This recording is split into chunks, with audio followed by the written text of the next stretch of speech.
Hello guys, मैं जितेंद्र आपका आपके यूट्यूब चैनल पे स्वागत करता हूँ और आशा करता हूँ कि सभी लोग अच्छे होंगे, एकदम स्वस्थ होंगे। तो चलिए, आज की जो हमारी क्लास है वो है मैथ पेडागोजी, जिसमें हम लोग संपूर्ण मैथ पेडागोजी पढ़ेंगे। यानी कि हम एक ही क्लास के अंदर हम लोग आज पूरे 30 के 30 नंबर के बारे में जानेंगे। आपके पेपर सीटेट में जो जनवरी 2024 में होने वाला है, जितनी भी मैथ पेडागोजी आएगी या जितने भी मैथ की चीज़ें होंगी, सिलेबस रहेगा, उसे आज हम एक ही क्लास में कंप्लीट करेंगे। और ये जो क्लास रहेगी वो क्लास रहेगी महा मैराथन क्लास। और इस महामैराथन क्लास में हम लोग 30 में से 30 नंबर के बारे में जानेंगे। तो आप लोग इस वीडियो को शुरू से लेके आखिरी तक जरूर देखना। जिस बच्चे का जो डाउट रहता है वो सारी चीज़ें क्लियर होंगी, अब कोई भी परेशानी या समस्या नहीं होगी। तो देखो, हम लोग जानते हैं मैथ के बारे में। जो मैथ है यह ग्रीक भाषा के, यानी कि मैथना प्लस में लर्न से मिलकर बना है। यानी कि मैथ माने गणित होता है। और जो ये मैथ शब्द है ये ग्रीक भाषा के किससे मिलकर बना है? ये मैथना से बना है। मैथना का जो अर्थ होता है वो होता है गणनाएं, और लर्न का मतलब होता है सीखना, यानी कि गणनाएं सीखना। तो ये किसको कहते हैं? ये कहते हैं मैथ को। ये किसे कहा जाता है? मैथ यानी कि गणित को कहा जाता है। गणित गणनाओं का विज्ञान है। यानी कि क्या कहा गया है कि जो गणित है वो गणनाओं का क्या है? विज्ञान है। गणनाओं का विज्ञान कैसे है? Mathematics is the science of calculation. यानी कि मैथमेटिक्स के अंदर हम क्या करते हैं? कैलकुलेशन करते हैं, जमा घटा गुणा भाग इन सब चीजों को सीखते हैं। तो यही क्या होता है? यही गणित जो होता है वो गणनाएं होती है। गणना मतलब होता है गिनना। देखो, जब हम काउंटिंग सीखते हैं, गिनती सीखते हैं, जब हम लोग गिनती सीखते हैं तो गिनती में भी क्या होता है? 1 2 3 4। तो कहीं ना कहीं ने क्या है? काउंट करना सीख रहे हैं। अब हमने काउंटिंग सीख ली। काउंटिंग सीखने के बाद हमने क्या किया? अब 1 + 2 हमें पता चल गया भाई कितना होता है? 3 होता है। तो कहीं ना कहीं हमने 3 को जो सीखा है वो गणना करना जो हम सीख रहे हैं, गिनना जो सीखते हैं, या 1 - 2 क्या होगा, ये सारी चीजें जो हम जो सीखते हैं वो मैथ के अंदर सीखते हैं। और यही क्या कहलाती है? यह हमारी गणना कहलाती है। ये पहला स्टेप होता है। इसी स्टेप के बाद जो बच्चा होता है वो बाकी की चीजों को वो सीखता है। और मैथ कहीं ना कहीं जो ये गणित होती है वो हमारे कहाँ क्या काम आती है, याद रखना, वो हमारे विज्ञान में, साइंस में भी काम आती है। चलिए आगे जानते हैं। कुछ डेफिनेशनें हैं। तो डेफिनेशन किस तरीके से दे रखे हैं इसके बारे में जानते हैं। परिभाषाएं, यानी कि एक साइकोलॉजिस्ट हुए थे जिनका नाम था गैलीलियो। जिनका नाम क्या था? गैलीलियो। और गैलीलियो ने जो डेफिनेशन दिया वो डेफिनेशन क्या है? हम लोग बिल्कुल ट्रिक वाइज पढ़ेंगे भाई। जो बच्चा नया है वो वीडियो को क्या है? शेयर कर दे, चैनल को सब्सक्राइब कर दे अपने दोस्तों के पास, अपने मित्रों के पास। और मैंने आपसे पहले भी कहा था कि हम लोग इसी वीडियो के माध्यम से 30 में से 30 पूरे के पूरे क्या है, याद रखना, जो नंबर है उन्हें गेन करेंगे। तो देखिए, गैलीलियो, गणित वह भाषा है जिसमें परमेश्वर ने संपूर्ण जगत या ब्रह्मांड को लिख दिया है। तो साइकोलॉजिस्ट हुए थे गैलीलियो नाम के, उन्होंने कहा था गणित वह भाषा है जिसमें परमेश्वर ने संपूर्ण जगत या ब्रह्मांड को रच दिया है या लिख दिया है। इसमें दो वर्ड आ रहे हैं। पहला जो आ रहा है, एक तो आ रहा है परमेश्वर, और परमेश्वर को मैं कह सकता हूं भगवान। दूसरा इसमें क्या आ रहा है? इसमें आ रहा है ब्रह्मांड। तो ब्रह्मांड जो है यह हमारी क्या है? आकाश गंगा। यानी कि जो हमारे ग्रह होते हैं ये सभी के सभी इस ब्रह्मांड में हैं। और उन्हीं ब्रह्मांडों में से एक ग्रह है जिसको हम क्या बोलते हैं? जिसे कहते हैं गैलेक्सी। यानी पृथ्वी क्या है? गैलेक्सी है। और याद रखना, गैलेक्सी से याद रखना गैलीलियो। तो जब भी आपसे भगवान की बात आए या आप लोगों से ब्रह्मांड की बात आए तो हमेशा किसका याद रखेंगे हम लोग? गैलेक्सी के बारे में, यानी कि गैलीलियो। ये पहली जो डेफिनेशन है, पहली परिभाषा हमारी कंप्लीट होती है। सेकंड डेफिनेशन है गॉस के अनुसार, उन्होंने क्या कहा है? गणित विज्ञान की रानी है। गणित विज्ञान की रानी है, किसने कहा? ये कहा है गॉस ने। तो गॉस को किस कैसे याद रखेंगे? देखो, इसमें रानी वर्ड आ रहा है। रानी वर्ड को अंडरलाइन कर लीजिए। रानी जो शब्द है, रानी का मतलब क्या हो गया भाई? रानी का काम होता है सुबह सुबह घूमना। रानी का काम क्या होता है? सुबह सुबह घूमना। अब रानियां सुबह सुबह कहाँ घूमेंगी? उनके महल के अंदर पार्क होता था, घास होता था, तो याद रखना उस घास के अंदर घूमेंगी। तो उस जो वहां पर पार्क है, पार्क में क्या लगाओ? घास। तो घास से याद रखना ग्रास। घास से क्या याद रखेंगे हम लोग? ग्रास। तो रानी कहाँ घूमेगी? वो घास में घूमेगी। यानी ग्रास। जब भी आपको रानी की बात आएगी तो वहां पर आपको एक ऑप्शन क्या दिखाई देगा? ग्रास। और ग्रास को क्या कहा जाता है? ग्रास को कहा जाता है घास। नेक्स्ट तीसरा देखिए उसके बाद में। तीसरी डेफिनेशन है बेल। बेल ने कहा है गणित को विज्ञान का नौकर माना जाता है, यानी जो गणित है, गणित को क्या माना जाता है, गणित को विज्ञान का नौकर कहते हैं। अब ये जब नौकर की बात है तो इसमें देखो वर्ड आ रहा है नौकर, तो नौकर को क्या कर लो, अंडरलाइन कर लो भाई। नौकर को देखो मैंने अंडरलाइन कर लिया। अगर नौकर को मैंने अंडरलाइन किया है, अब कहीं पर कोई नौकर काम करता है किसी ऑफिस में या कहीं पर भी, और वो मुझे उस नौकर को बुलाना है, तो मैं क्या लगा दूंगा, घंटी लगा दूंगा, वेल बजाऊंगा। घंटी क्या कहते हैं, वेल। तो याद रखना, जब नौकर को हमें बुलाना होगा तो किसके माध्यम से बुलाएंगे, बैल के माध्यम से, यानी कि घंटी के माध्यम से बुलाएंगे तो बैल आ जाएगा। रानी आएगी तो क्या आना है, रानी के साथ ग्रास आ जाएगा यानी घास आ जाएगी। बैल के साथ क्या आएगा, यानी कि नौकर आ जाएगा, नौकर के साथ क्या आएगा, बैल आएगा। और जब ब्रह्मांड और परमेश्वर की बात आएगी तो कहाँ की बात होगी, गैलेक्सी की बात होगी, यानी गैलीलियो की बात होगी। अब देखो उसके बाद में नेक्स्ट है बेकन। गणित सभी विज्ञानों का मुख्य द्वार एवं कुंजी है। देखो द्वार एवं कुंजी, तो याद रखना कि इसमें कुंजी वर्ड आ रहा है। कुंजी को कहा जाता है गैस पेपर। क्या कहा जाता है, गैस पेपर, ये याद रखिए। तो गैस पेपर, गैस पेपर में एक फॉर्मूला होता है, वो फॉर्मूला होता है बेकन। बेकन का फॉर्मूला। तो भाई ध्यान दीजिए कि हमें बेकन यानी गैस पेपर से या कुंजी से किसका फॉर्मूला पढ़ना है, बेकन। और बेकन से याद रखना, सॉरी बेलन किसका होता है भाई, बेलन का फॉर्मूला होता है। और इस बेलन से याद रखना बेकन, इस बेलन से क्या याद रखेंगे हम लोग, बेकन। तो कुंजी से क्या पढ़ना है, कुंजी से पढ़ना है हमें बेकन यानी बेलन के बारे में पढ़ना है, तो यहाँ पर क्या हो जाएगा, हमारा बेकन हो जाएगा। तो देखिए 4 डेफिनेशन थी। 4 डेफिनेशन हमने कितनी इजी और आसान तरीके से पढ़ी है। सबसे पहले हम लोगों ने क्या कहा, हमने कहा कि जहां पर भी परमेश्वर या ब्रह्मांड को ये दो वर्ड आ जाएं, परमेश्वर आ जाए या ब्रह्मांड आ जाए, तो वहां पर क्या आना है, वहां पर हमारा गैलेक्सी आएगा नहीं, गैलीलियो आ जाएगा। जहां पर हमारी रानी की बात होगी वहां पर क्या आ जाएगा, ग्रास यानी कि घास आ जाएगा भाई, या घास यानी कि ग्रास आ जाएगा।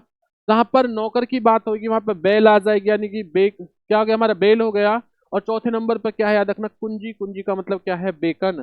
तो ये 4 डेफिनेशन एकदम सिंपल तरीके से, जो बच्चे कहते हैं कि भाई हमें साइकोलॉजी की परिभाषाएं डेफिनेशन याद नहीं होती, अब वो बिल्कुल भी टेंशन ना लें। कंप्लीट तरीके से आपको इसी तरीके से चीजें पढ़ाई जाएंगी।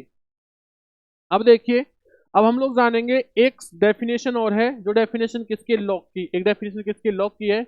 गणित वह प्रक्रिया है जिसके द्वारा बच्चों के मन या मस्तिष्क में तर्क की आदत उत्पन्न की जाती है। यानी कि अगर मैं बात करता हूँ, तो गणित है यानी कि ये क्या है, वह प्रक्रिया है जिसके द्वारा बच्चों के मन या मस्तिष्क में तर्क की आदत उत्पन्न की जाती है। तो यहाँ पर एक वर्ड आ रहा है मन और मस्तिष्क। मन और मस्तिष्क को क्या कर लो भाई, अंडरलाइन कर लो। मन और मस्तिष्क को अंडरलाइन किया, यानी कि मैंने अपने मन पर या अपने मस्तिष्क पर क्या है, कंट्रोल कर लिया है। और कंट्रोल का मतलब क्या है भाई, कि मैंने वहां ताला लगा दिया कि जब तक मैं नहीं चाहूंगा मैं किसी और के बारे में नहीं सोच सकता। तो मैंने याद रखना, जो लॉक किया है वो लॉक कहां पर कर लिया, मन और मस्तिष्क में लॉक कर लिया है, ताला लगा दिया। लॉक को क्या कहते हैं, ताला। तो याद रखना भाई, मैंने अपने मन और मस्तिष्क में क्या कर दिया है, अपनी आदतों को लॉक कर दिया है। तो लॉक से याद रखना जॉन लॉक। तो देखिए 5वें जो साइकोलॉजिस्ट हैं वो भी हमारे कितने सिंपल तरीके से हम लोगों को याद हो गए। अगर आपको इसी प्रकार के नोट्स चाहिए, चाहे वो नोट्स आपके हिंदी पेडागोजी हो, मैथ पेडागोजी हो, ईवीएस पेडागोजी हो, या और किसी भी सब्जेक्ट की अगर आपको पेडागोजी चाहिए, सीटेट के नोट्स चाहिए,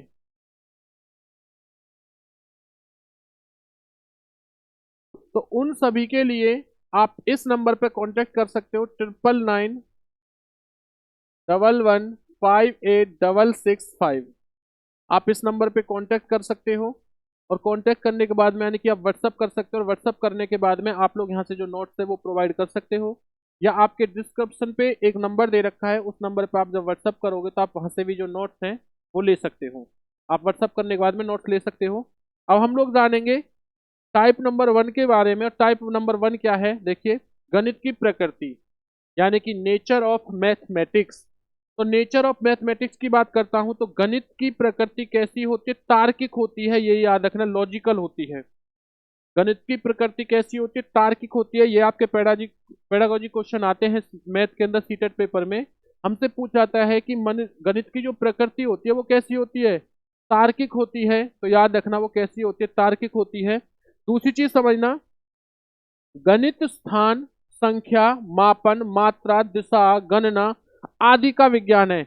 यानी गणित में हम लोग किसी पोजीशन के बारे में जानते हैं, किसी नंबर के बारे में जानते हैं, किसी के मेजरमेंट के बारे में जानते हैं, हम किसी मात्रा यानी कि कितनी क्वांटिटी है इसके बारे में जानते हैं, किसी डायरेक्शन के बारे में जानते हैं, और याद रखना किसकी गणना करनी है, किसको गिनना है, ये सारी चीजें जो जानते हैं हम किसके माध्यम से जानते हैं, ये गणित के माध्यम से जानते हैं। और ये सभी क्या है, हमारे विज्ञान है। अगर पेपर में आपको या तो कहीं पर तार्किक दिखाई दे तो याद रखना प्राकृतिक कैसी होती है, तार्किक होती है। या सीधी लाइन हमसे पूछा जाएगा कि जो गणित होती है वो किसका विज्ञान होता है, तो याद रखना स्थान, संख्या, मापन, मात्रा, दिशा, गणना का जो याद रखना विज्ञान होता है उसे क्या कहते हैं, उसे गणित कहते हैं भाई। तो वीडियो को शेयर करना ना भूलें, अपने मित्रों के पास, अपने दोस्तों के पास आप लोग वीडियो को शेयर करते रहिए। अब हम लोग पढ़ेंगे टाइप नंबर 2 के बारे में। तो टाइप नंबर 2 क्या है, तो इसके बारे में जानते हैं। यानी कि राष्ट्रीय पाठ्यचर्या की रूपरेखा जिसे कहा जाता है NCF 2005। तो हम लोग पढ़ेंगे NCF 2005 के बारे में। तो ये क्या है, NCF 2005 क्या है, इसका रोल मैथ के अंदर क्या है, इस चीज के बारे में हम लोग जानते हैं। तो देखिए, राष्ट्रीय पाठ्यचर्या की रूपरेखा 2005 के मार्गदर्शी सिद्धांत क्या क्या बनते हैं। पहला पॉइंट बनता है ज्ञान को स्कूल के बाहरी जीवन से जोड़ना, यानी कि जो बच्चों को ज्ञान दिया जाए वो सिर्फ किताबी ज्ञान ना हो, या वो जो ज्ञान है वो सिर्फ बच्चों का स्कूल तक ही सीमित ना हो, वो ज्ञान उसके जीवन से, उसकी पर्सनल लाइफ से भी जुड़ा हो, वो जो ज्ञान है उसके समाज से भी जुड़ा हो। तो उसका जो ज्ञान है, वो स्कूल का जो ज्ञान है वो उसके बाहरी जीवन में भी काम आए, इस प्रकार की हमें बच्चों को शिक्षा देनी चाहिए। तो पहला पॉइंट ये बनता है। दूसरा पॉइंट क्या बनता है, पढ़ाई को रटंत प्रणाली से मुक्त किया जाए, यानी कि जो पढ़ाई है बच्चों को रटवाइए मत चीजों को, ऐसा ना हो कि सिर्फ आप बच्चों को चीजों को रटवाएं। रटवाएं बिल्कुल भी ना, सिर्फ हमें क्या करना है, हमें बच्चों को चीजों को समझाना है, अच्छे तरीके से चीजों को एक्सप्लेन करना है, ताकि बच्चा जो है वो बच्चा चीजों को रटे ना, उस टॉपिक के अंदर इंटरेस्ट लेके आना है, अच्छी अच्छी चीज उस टॉपिक के अंदर होनी चाहिए, जिससे जो बच्चे का जो लगाव है वो टॉपिक के प्रति भी बना रहे और टीचर के प्रति भी। इसलिए चीजों को रटवाइए मत, सिर्फ चीजों को क्या करना है, हमें समझाना है। तो यही होता है। दूसरा पॉइंट क्या था, पढ़ाई को रटंत प्रणाली से मुक्त किया जाए। तीसरा पॉइंट जानते हैं, पाठ्यचर्या पाठ्य पुस्तक केंद्रित ना हो। देखो वही पॉइंट है जो अभी इससे पहले था कि जो बच्चे का जो मार्गदर्शन है, यानी कि जो बच्चों की जो शिक्षा है, स्कूली शिक्षा, वो बाहरी जीवन से जोड़ा जाए, यही तो इसका मतलब है। अब देखो, पाठ्यचर्या पुस्तक केंद्रित ना हो, यानी कि जो पाठ्यचर्या है वो पाठ्य पुस्तक केंद्रित ना हो, बिल्कुल भी ना हो। क्यों ना हो, क्योंकि सिर्फ इतना ना हो कि बच्चों की किताब में जो चीजें दे रखी हैं वो सिर्फ किताबों के लिए ही हो, ऐसा नहीं है। किताबों से अलग एक्स्ट्रा चीजें भी हमें बच्चों को बतानी चाहिए, और ये भी कहना चाहिए कि ये चीजें हमें अपने दैनिक जीवन में अपनानी भी चाहिए। जैसे बुक में लिख रखा है कभी झूठ मत बोलिए, बस किताब में यही चीज दे रखी है, तो हमें उसका एग्जाम्पल, 2-3 एग्जाम्पल देनी चाहिए कि हमें कभी झूठ नहीं बोलना चाहिए। अगर झूठ बोलेंगे तो कहीं ना कहीं क्या है कि हमारे उस झूठ बोलने से किसी को नुकसान हो सकता है। हमें झूठ बोलेंगे तो हमने क्या है, पुलिस पकड़ के ले जाएगी। बच्चों को ये चीज भी बतानी चाहिए। अब ऐसा ही ना हो कि बच्चा सिर्फ क्या है, रट्टू तोता बनता जाए, ऐसा नहीं होना चाहिए। जैसे आपने एक मूवी देखी थी 3 इडियट मूवी, और 3 इडियट मूवी में क्या होता है, उसमें एक होता है वायरस नाम का व्यक्ति होता है जिसे वायरस बोलते हैं, वायरस नहीं, वो एक लड़का होता है, वो किताब को क्या करता है, वो फर्स्ट आता था लेकिन वो किताबों को बस रटता था चीजों को, वो किताब को क्या करता था, रटता था। लेकिन जब जिसमें आमिर खान होता है 3 इडियट्स मूवी में, वो क्या करता है, वो कहता है कि भाई रटिए मत, चीजों को बस समझिए। अगर आपने समझ लिया तो चीजें आपको ऑटोमेटिक खुद से बहुत अच्छे तरीके से आ जाएंगी। तो ये बार बार उसी चीज के बारे में बता रहा था। कहीं ना कहीं उस मूवी के अंदर इन सभी बातों के बारे में उसमें बताया गया है कि चीजों को रटवाइए मत, चीजों को समझाइए, चीजों को सिर्फ पाठ्य पुस्तक तक मत रहने दीजिए, चीजों को क्या है उसके दैनिक जीवन से भी जोड़ दीजिए। जो उसका समझ है, जो उसकी सोच है, उसे कहीं ना कहीं समाज के साथ भी जोड़िए। फोर्थ पॉइंट पढ़ते हैं। चौथा पॉइंट क्या है, विद्यालय में दी जाने वाली शिक्षा को विभिन्न प्रकार की गतिविधियों से जोड़ा जाए। तो देखो, स्कूल में जितनी भी प्रकार की शिक्षा दी जा रही है उन्हें बाहर के जीवन यानी दूसरी प्रकार की गतिविधियों के साथ भी जोड़ा जाए। ऐसा ना हो कि सिर्फ जो विद्यालय में शिक्षा दी जा रही है वो विद्यालय तक ही सीमित हो, और उसमें बच्चे ने सीखा, जैसे सपोज करना, बच्चे ने सीखा कि 1+1 2 होता है, ये बुक के अंदर लिखा हुआ है, टीचर ने सीखा, तो ऐसा ना हो कि बच्चा बस इतना ही जाने, यानी कि सॉरी 1+1 कितना होता है, 2 होता है। अब बच्चे से कोई कहे कि 1+2 कितना होता है, तो बच्चा कहे जी पता ना 2 ही होता होगा। तो ऐसा ना हो कि बच्चों इतना ही ज्ञान ले, नहीं, बच्चों को बाहरी जीवन से भी जोड़ा जाए। बच्चों से कहा जाए कि अच्छा भाई ये बताइए, मैंने आपको बताया कि आपके पास क्या है, आपके हाथ में एक रोटी है, दूसरे हाथ में आपके में एक और रोटी है, तो टोटल रोटी कितनी हो जाएंगी? बच्चा कहेगा 2 रोटी हो जाएंगी। तो कहीं ना कहीं उसने स्कूली चीजों से ही क्या है, बाहर की गतिविधियों को मैंने जोड़ने के बाद क्या दे दिया, उसे स्कूली जो शिक्षा है, याद रखना बच्चा, उसे बाहरी गतिविधियों के साथ जोड़ दिया है। यही होता है विद्यालय में दी जाने वाली शिक्षा क्या होनी चाहिए, वो विभिन्न प्रकार की गतिविधियों से यानी कि जोड़ना चाहिए। पांचवा पॉइंट क्या है, इसे जानेंगे। राष्ट्रीय मूल्यों के प्रति आस्थावान विद्यार्थी तैयार किए जाएं, यानी कि जितने भी आपकी नेशनल वैल्यूज होती है, याद रखना, उनके बारे में उन्हें बताया जाए। ये किस तरीके से बताया जाए? अब ऐसा ना हो कि हम बच्चों को पढ़ा रहे हैं कि हमें अपने देश की जितनी भी चीजें हैं, यानी जो जो हम गवर्नमेंट संपत्ति है, हमें उनकी रक्षा करनी चाहिए, या उनमें कभी गंदगी, पब्लिक प्लेस में हमें कभी गंदगी नहीं फैलानी चाहिए।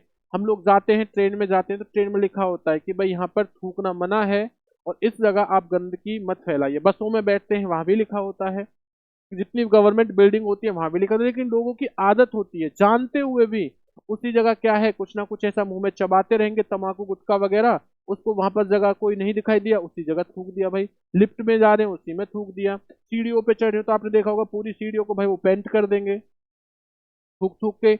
कहीं पर उन्होंने बीड़ी पी तो पन्नी को वहीं फेंक देंगे। ऐसा नहीं होना चाहिए। अभी कोई जैसे विद्रोह हुआ तो सबसे पहले गवर्नमेंट प्रॉपर्टी में आग लगा देंगे, ट्रेन में आग लगा दी, बस में आग लगा दी, भाई गवर्नमेंट की जितनी बिल्डिंग है वो तोड़ दी। अरे भाई उसका नुकसान करने से क्या फायदा, उसका नुकसान करिए मत, क्योंकि वो कहीं ना कहीं गवर्नमेंट आपके ही जेब से उन चीजों को निकालेगी।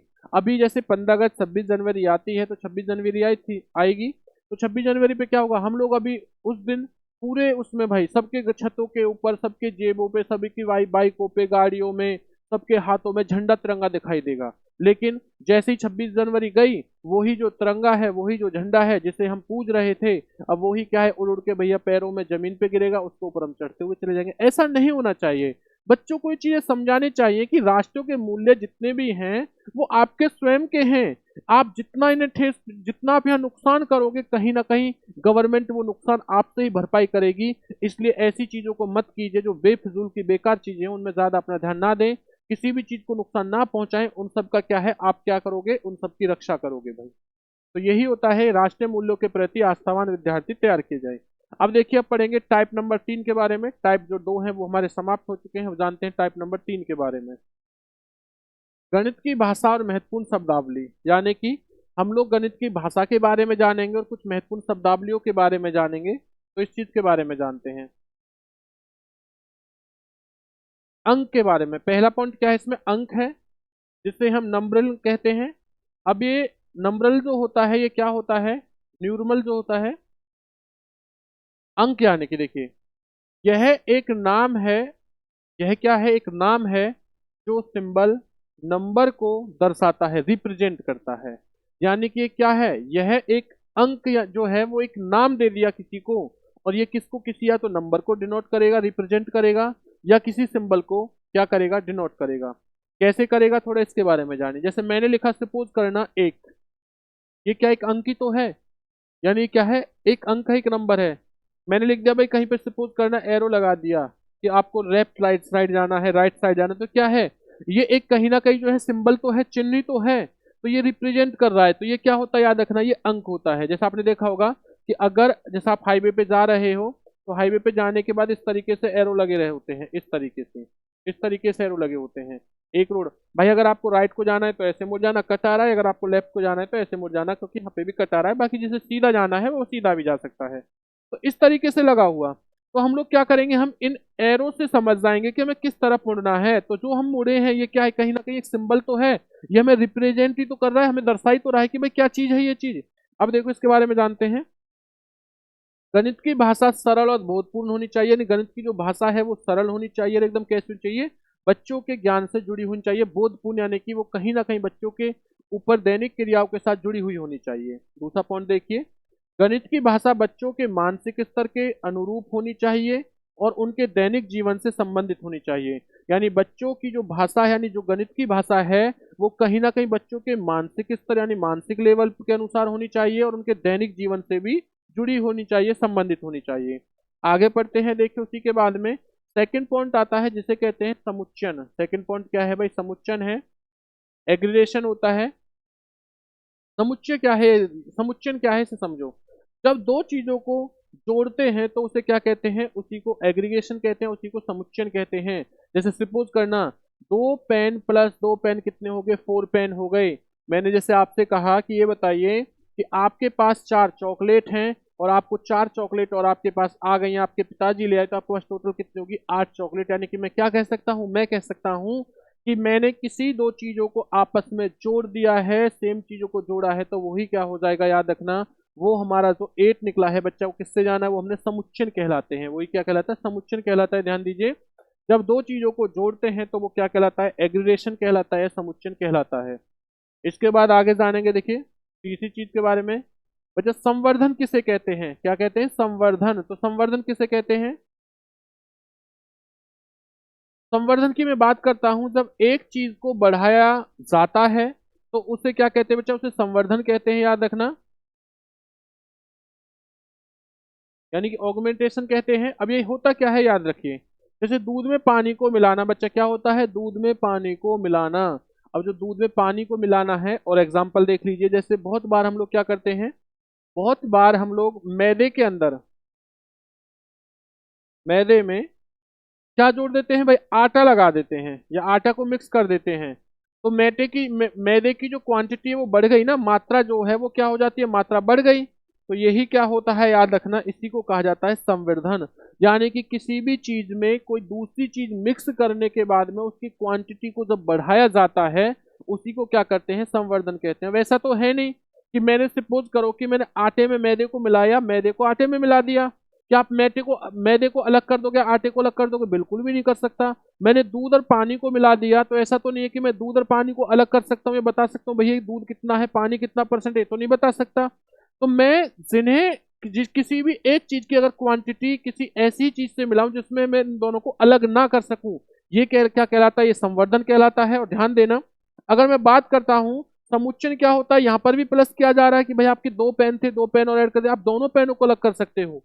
मैंने कहा सपोज करना कि मेरे पास 2 पेन और 2 पेंसिल हैं, तो जब भी कितने हो जाएंगे, टोटल 4 हो जाएंगे। तो मैं पेनों को अलग कर सकता हूँ और पेंसिल को क्या है भाई, अलग कर सकता हूँ। थोड़ा ध्यान रखिए इस चीज के बारे में।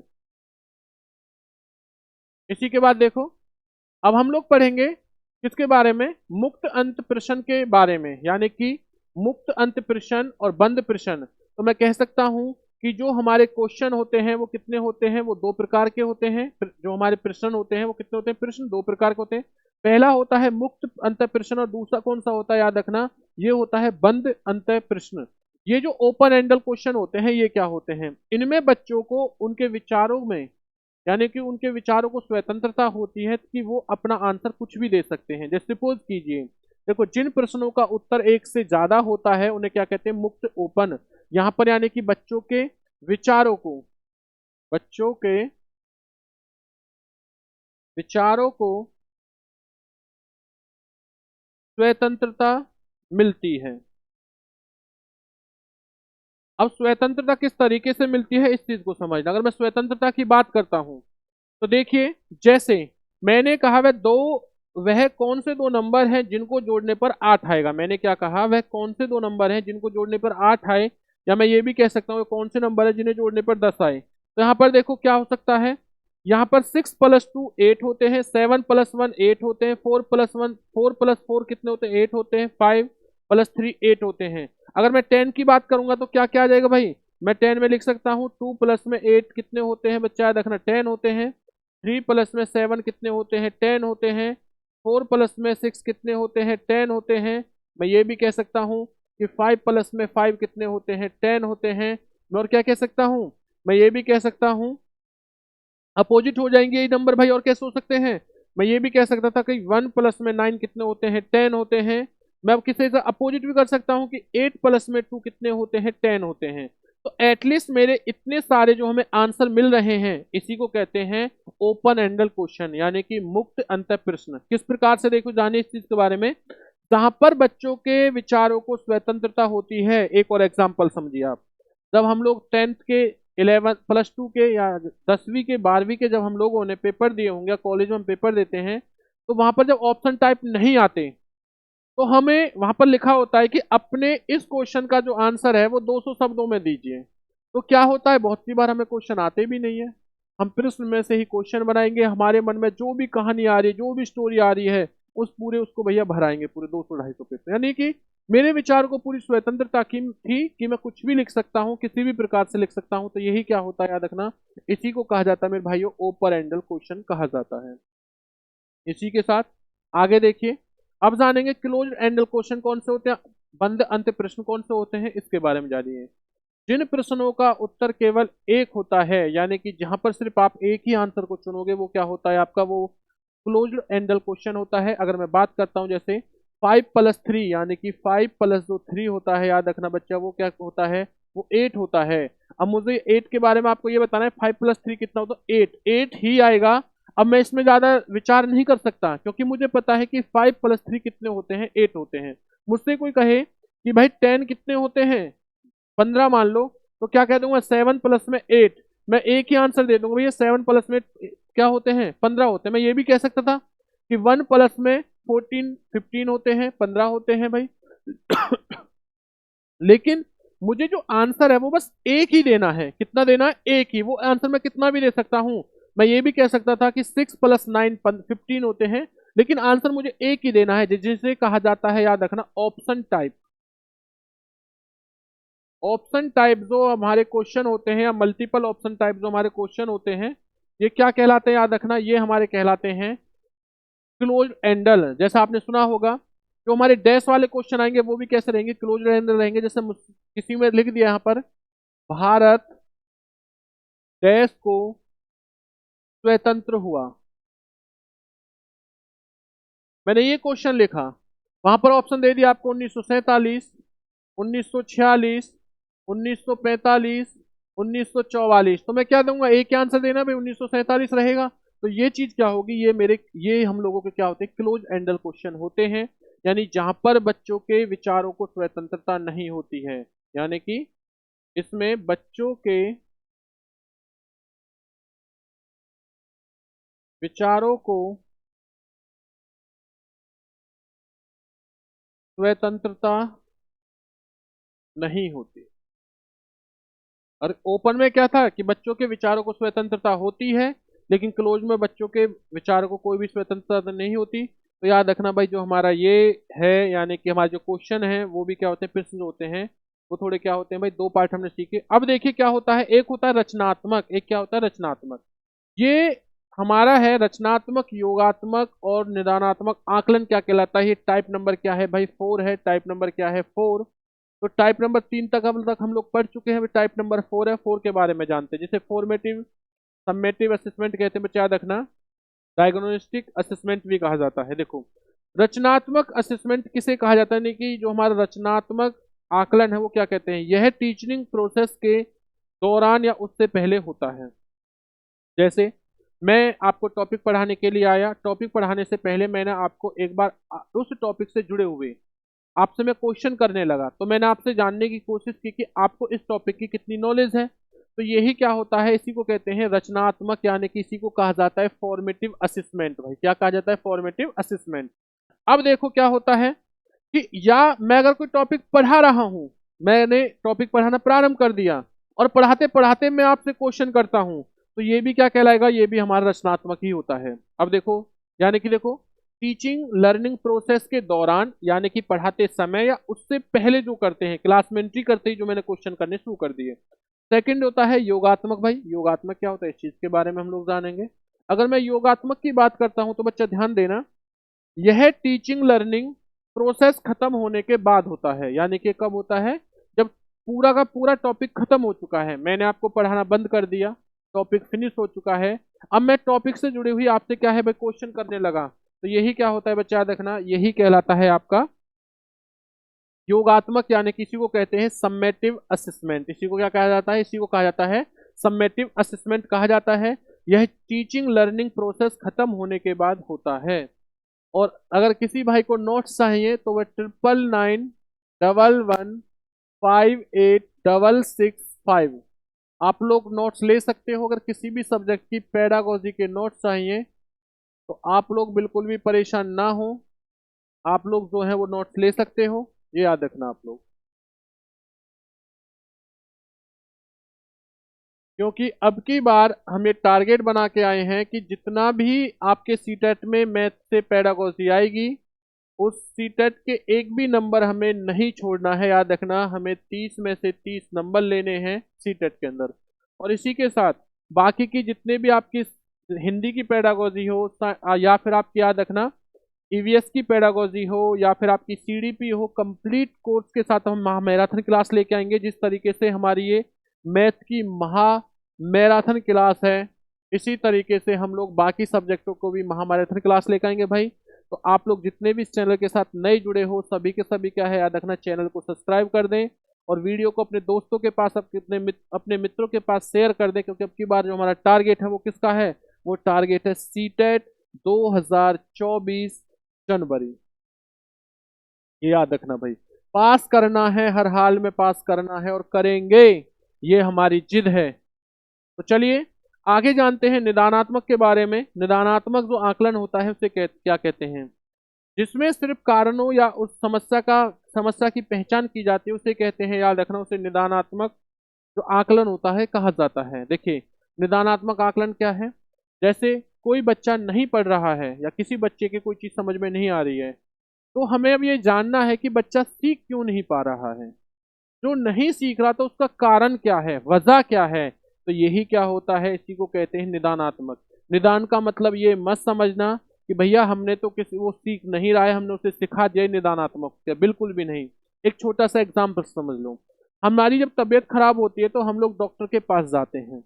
अब डॉक्टर के पास गए तो डॉक्टर क्या करता है, सबसे पहले हमसे पूछता है कि भाई अच्छा आपको परेशानी क्या है।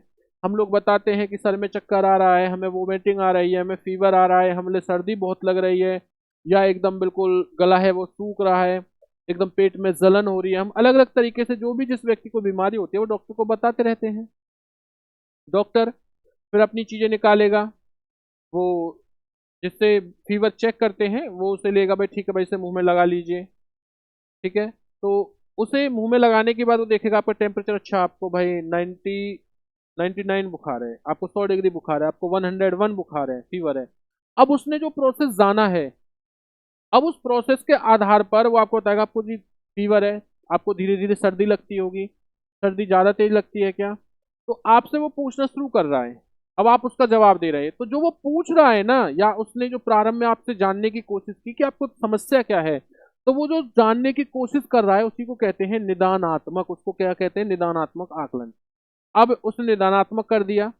अब इसी के साथ चीजें क्या होती हैं कि अब वो आपको दवाई देना प्रारंभ कर देगा। वो क्या करेगा, आपको दवाई देना प्रारंभ कर देगा। जब वो दवाई देना आपको प्रारंभ करेगा, आपको दवाई दे दी, आपको मेडिसिन दे दी कि ठीक है भाई आपकी ये दवा है, आप इन दवाओं को लेना, आप जल्दी से जल्दी ठीक हो जाओगे। तो जब उसने दवा दी, ध्यान देना, जब उसने दवा दी तो दवा देने को क्या कहा जाता है, उसे कहा जाता है उपचारात्मक,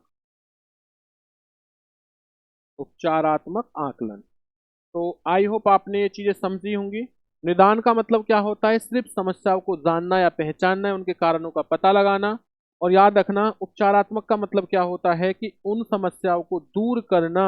जैसे आपको कोई बीमारी थी या कोई आपको फीवर था तो डॉक्टर ने आपको टेबलेट दे दी, दवा दे दी, इंजेक्शन लगा दिया, सुई लगा दी, तो इसका मतलब क्या है कि उसने उपचार कर दिया। आई होप चीजें समझ में आ रही होंगी। चलिए भाई आगे बढ़ते हैं।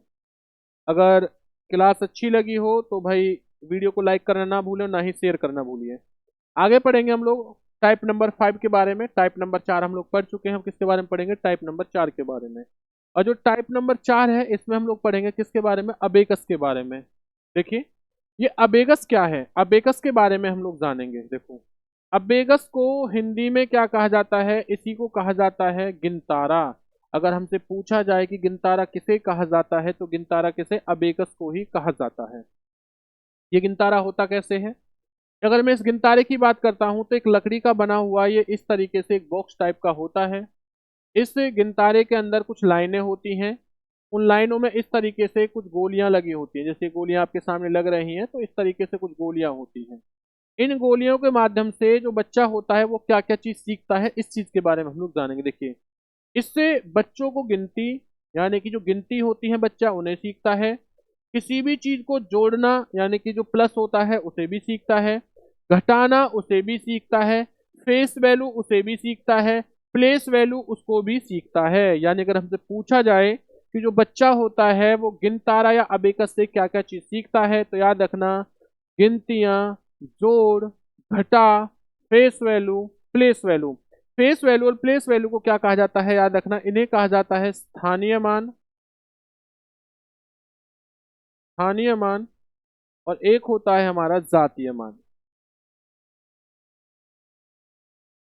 जातीय मान और स्थानीय मान।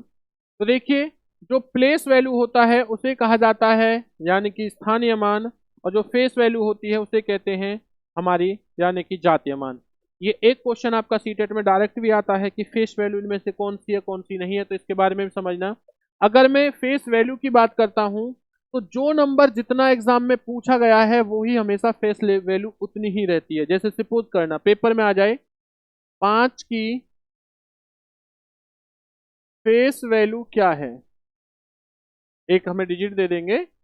अब वो डिजिट क्या रहेगी, सपोज करना उन्होंने हमें कोई नंबर दे दिया, क्या देंगे वो, कोई हमें संख्या दे देंगे 8 9 4 3 5 6 3 2।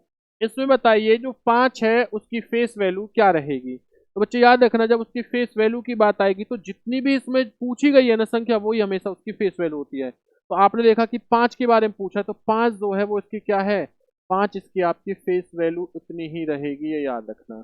ऑप्शन आपको क्या दे देंगे, अगर ऑप्शन की बात करता हूं तो भाई वो आपको ऑप्शन देंगे, एक नंबर पे दे देंगे आपको कितना 6, एक ऑप्शन दे देंगे आपको 4, एक ऑप्शन दे देंगे 5 और एक ऑप्शन दे देंगे 3। तो फेस वैल्यू हमेशा उतनी ही रहती है जितनी आपसे पेपर में पूछी जाएगी किसी भी डिजिट या किसी भी संख्या के बारे में। चलिए, हमने अब इस चीज के बारे में जाना, फेस वैल्यू क्या, आप जानते हैं प्लेस वैल्यू क्या है। प्लेस वैल्यू का मतलब क्या है, हमसे बोल देंगे इस तरीके से 8 9 4 3 5 6 4 3, इसमें जो 5 है इसकी हमें प्लेस वैल्यू बताइए, हमसे क्या पूछ रहा है वो, प्लेस वैल्यू। तो उस समय हम क्या कर देंगे, हम लोग 5 के बाद जितनी भी डिजिट है उतनी उसके पीछे जीरो लगा देंगे। तो देखिए 5 हो गया, 5 में से भैया 1 2 3, तो यानी कि 5,000 जो है वो क्या निकलेगी, इसकी 5 की प्लेस वैल्यू निकलेगी। और फेस वैल्यू कितनी रहेगी, 5 रहेगी। तो आई होप चीजें आपको समझ में आई होंगी। वो डिजिट कुछ भी हो सकता है, हमसे कोई कहे कि 3 की प्लेस वैल्यू क्या है, तो 3 की प्लेस वैल्यू क्या रहेगी। तो 3 के बाद कितने डिजिट है, 4, तो मैं लिख दूंगा 3, 1 2 3 और 4, यानी एक, देखो 1 1 2 3 4, इन सबको मैं क्या बना दूंगा, जीरो बना दूंगा। तो 3,000 जो है याद रखना, देखिए 30,000, इकाई ढाई सैकड़ा हजार 10,000, 30,000 जो है याद रखना वो इसकी 3 की क्या रहेगी, प्लेस वैल्यू रहेगी। अगर हमसे पूछे कि भाई इसकी फेस वैल्यू क्या है 3 की, तो 3 की फेस वैल्यू कितनी ही रहेगी, 3 की फेस वैल्यू हमारी जो रहेगी याद रखना बच्चा, वो हमेशा 3 ही रहेगा। तो चलिए, हमने जाना फेस वैल्यू क्या होती है, प्लेस वैल्यू क्या होती है। एक क्वेश्चन आपके पेपर में हमेशा देखने को मिला है। अब एक से भी एक क्वेश्चन आता है, और फेस वैल्यू और याद रखना प्लेस वैल्यू से आपसे क्वेश्चन आता है। और किससे सीखते हैं ये चीज हम, अब एकस के माध्यम से सीखते हैं। अब हम लोग जानेंगे किसके बारे में, जियो बोर्ड के बारे में। किसके बारे में जानेंगे भाई, जियो बोर्ड के बारे में जानेंगे। तो देखिए जियो बोर्ड की अगर मैं बात करता हूँ तो इसके बारे में समझिए, जियो बोर्ड के बारे में। तो देखो, जियो बोर्ड इस तरीके से एक, ये भी एक इस तरीके से क्या है, आयत टाइप का बना होता है भाई, यानी कि इसके आमने सामने की भुजाएं बराबर होती हैं। इसमें कुछ इस तरीके से कुछ डॉट डॉट होती हैं, और इन डॉटों पे कुछ त्रिभुज बना देंगे। जैसे यहाँ पर 4 स्टिक लगा देंगे, और इस तरीके से बोलेंगे भाई ये क्या है, ये आयत है, ये क्या है, बोल देंगे भैया ये वर्ग है, ये क्या है भैया, त्रिभुज ट्रेंगल है, ये क्या है भैया, ट्रेंगल है। इस तरीके से सारी चीज बना देंगे, याद रखना ये क्या बना देंगे, सभी चीज बना देंगे। तो जो ये सारी चीज जो बनती है याद रखना, ये कहाँ सीखते हैं, ये हम सीखते हैं ज्योमेट्री में। क्या देखने, इससे जो बच्चा होता है वो क्या सीखता है, इससे बच्चा हमेशा ज्योमेट्री सीखता है। बच्चा क्या सीखता है, ज्योमेट्री। देखो यहाँ पर थोड़ा मिस्टेक हो गया, गिनतारा लिख रहा है, ये पुराना ही है गिनतारा, क्योंकि किसे कहा जाता है, अबेगस को भाई, ध्यान देना इस चीज के बारे में। जियो बोर्ड में हमेशा क्या चीज हमसे पेपर में पूछ जाता है कि ये बताइए ज्योमेट्री के माध्यम से हम लोग क्या सीखते हैं। तो याद रखना, ज्योमेट्री के माध्यम से हम लोग हमेशा जो ज्योमेट्री है, ज्योमेट्री किसकी वजह से सीखते हैं, तो याद रखना ज्योमेट्री जो है वो हम जियो बोर्ड की वजह से सीखते हैं। आगे चलिए जानते हैं, अब सीखेंगे टाइप नंबर 5 के बारे में, यानी कि टाइप नंबर 5 क्या है। इससे पहले हम 4 को पढ़ चुके हैं, और 4 में के बाद क्या है, अब पढ़ेंगे ग्राफ पेपर क्या होता है। किसके बारे में पढ़ेंगे भाई, ग्राफ पेपर के बारे में। तो देखिए ग्राफ पेपर क्या है, इस पर बच्चों को दशमलव सिखाया जाता है। ग्राफ पेपर कैसा होता है आपने देखा होगा, एक पेज होगा, उस पेज पे क्या है, कुछ बहुत छोटी छोटी लाइनें बनी होती है इस तरीके से, मोस्टली सभी बच्चों ने देखा होगा ग्राफ पेपर। अब वहां पर इस तरीके से लाइनें बनी होती हैं इस तरीके से, और वहां पर डॉट डॉट होता है। तो हम जब दशमलव को सिखाते हैं तो दशमलव के समय में हमेशा किसको बताते हैं हम लोग, हमेशा दशमलव सिखाने के लिए हम किसका प्रयोग प्रयोग करते हैं, ग्राफ पेपर का प्रयोग करते हैं। अब देखिए, अब हम लोग जानेंगे किसके बारे में, डॉट पेपर के बारे में। डॉट पेपर क्या है, ग्राफ पेपर और डॉट पेपर में कितना फर्क होता है देखिए। इसमें बच्चों को ज्योमेट्री सिखाई जाती है और इसका प्रयोग सिमेट्री यानी कि समिति पर किया जाता है। अब देखिए, ये समिति या सिमेट्री क्या है या ज्योमेट्री क्या है या डॉट पेपर है क्या, इसे समझिए। देखो, अगर मैं डॉट पेपर की बात करता हूं तो डॉट पेपर इस तरीके से एक पेज रहेगा, इस पेज में लाइनिंग बनी होती हैं। जैसे सपोज करना मुझे त्रिभुज बनाना है, तो इस तरीके से एक डॉट डॉट की होंगे और बच्चे से कह देंगे भाई लाइनों को मिला दीजिए। या फिर आपने आज के वर्तमान समय में कुछ बुक देखी होंगी, जैसे ए फॉर एप्पल लिखा होता है तो नीचे क्या आती है, वो इस तरीके से लाइन लगी आती है इस तरीके से, और बच्चा क्या करता है, भैया पेंसिल लेके लाइनों को खींचिए। तो यहाँ के माध्यम से जो इस प्रकार के डॉट पेपर आते हैं, और जो डॉट पेपर आते हैं, देखो जैसे बी लिखा होगा, वो बी के बारे में हमें जानना है, तुम क्या करेंगे, इस तरीके से डॉट लगाएगा इस तरीके से। अब कह देगा भाई, टीचर जो है तो सिखाते हैं कि भाई इस लाइन के अंदर क्या है, आप इस पे फेरते रहिए तो आपकी क्या है, आप लोग इस चीज को सीख जाओगे। तो इसी प्रकार के डॉट पेपर आते हैं, और डॉट पेपर की हेल्प से जो बच्चा होता है वो क्या सीखता है, ज्योमेट्री सीखता है, क्योंकि उन डॉट पेपरों के अंदर कहीं ना कहीं हमें ट्रेंगल हमेशा बने होते हैं। उन ट्रेंगलों को, जैसे ट्रेंगल बना होगा सपोज करना इस तरीके से, तो इस तरीके से चीजों को हम सीखेंगे। आयत बना होगा तो भैया इस तरीके से चीजों को सीखेंगे। शंकु बना होगा तो हमेशा इस तरीके से चीजों को सीखेंगे। तो कहीं ना कहीं इन सब चीजों को हमें सीखने के लिए किसका प्रयोग करते हैं, डॉट पेपर का। और दशमलव पेपर में बहुत ज्यादा पूछा, दशमलव के लिए सिर्फ किसका होगा भाई, आपका ग्राफ का यूज होगा, याद रखना। चलिए आगे बढ़ते हैं इसी के साथ। अब पढ़ेंगे ज्यामितीय स्तर क्या होता है, ज्योमेट्रिक जो थिंकिंग है वो क्या है, टाइप नंबर 6 है, इसके बारे में जानते हैं। यानी कि इस ध्यान देना, इस चीज के बारे में बहुत महत्वपूर्ण चीज है। इस सिद्धांत में इन्होंने बताया, यानी कि ज्यामिति जो स्तर है, इस चीज के बारे में थोड़ा ध्यान देना कि किस तरीके से हमसे पेपर में क्वेश्चन आएगा। अगर इस क्वेश्चन की बात करता हूं किसके बारे में, ज्यामिति स्तर के बारे में, और ये जो थ्योरी है ये एक बहुत बड़ी यानी साइकोलॉजिस्ट की थ्योरी है, बहुत पेपर के, मैथ के पेपर के पैरालॉजी के अंदर हमेशा आती है। ये थ्योरी है वैन हिले की। किसकी है, वैन हिले। और अगर हमसे पूछा जाए कि ज्यामितीय स्तर किसने दिया था, ज्योमेट्रिक थिंकिंग की जो थ्योरी है वो किसने दी थी, याद रखना ये वैन हिले ने दी थी।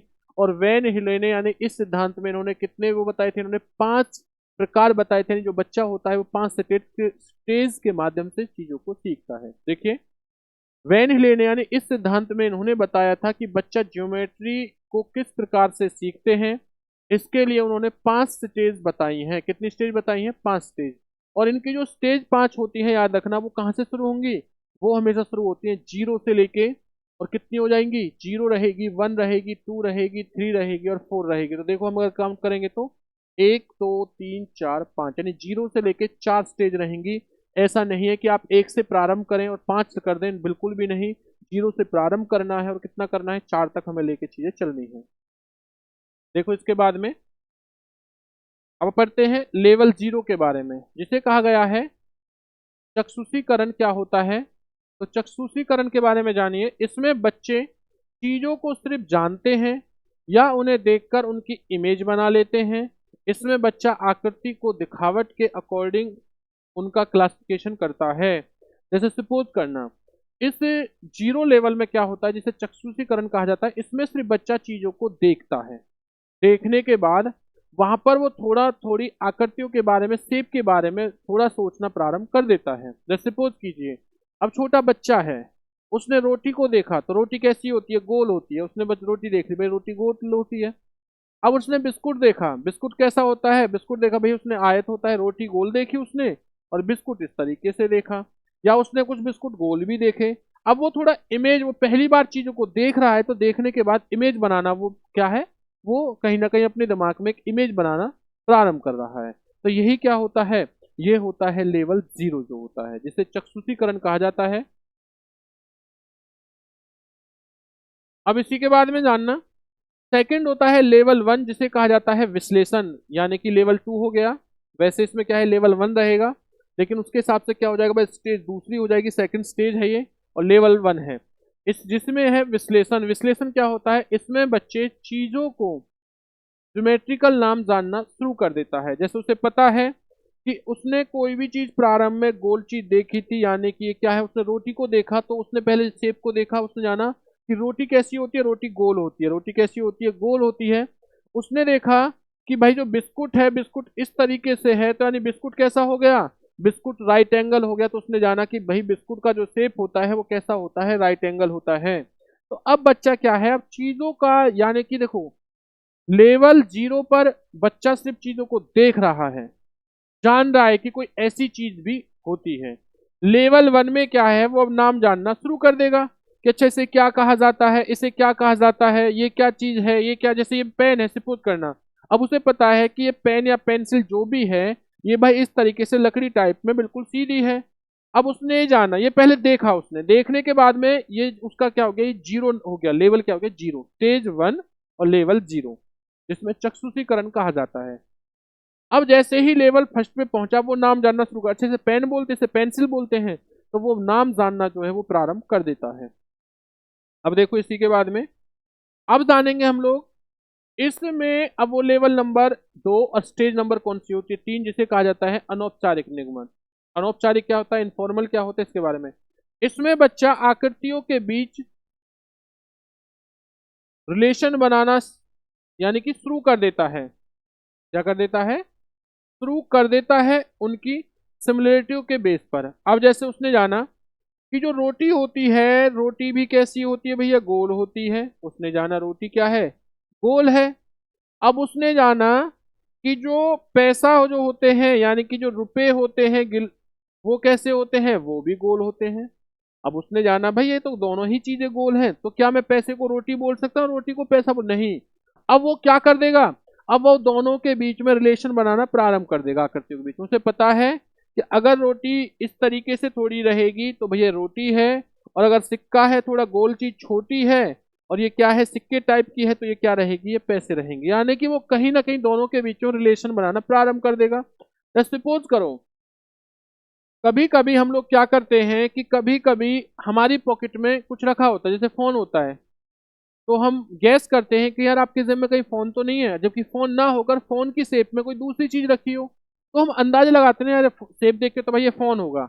हम या फिर क्या करते थे, या जब हम छोटे थे तो कोई गेम खेला, अच्छा भाई आंखें बंद कर दे, अच्छा बताओ ये क्या है। तो हम लोग महसूस करके उसे छू के कहीं ना कहीं ये बता, अच्छा ये हो सकता है, ये हो सकता है। तो वो लेवल कौन सा होता है, लेवल 2 होता है। और स्टेज कौन सी होती है, 3 होती है, जिसमें अनौपचारिक चीजें होती हैं कि वो आकृतियों के बीच में रिलेशन बनाना क्या कर देगा, प्रारंभ कर देगा सिमिलरिटियों के बेस पे। ये चीज याद रखना भाई, ये भी गोल है, ये भी गोल है, लेकिन दोनों चीजें गोल जो है वो याद रखना, वो रोटी या पैसा नहीं होता।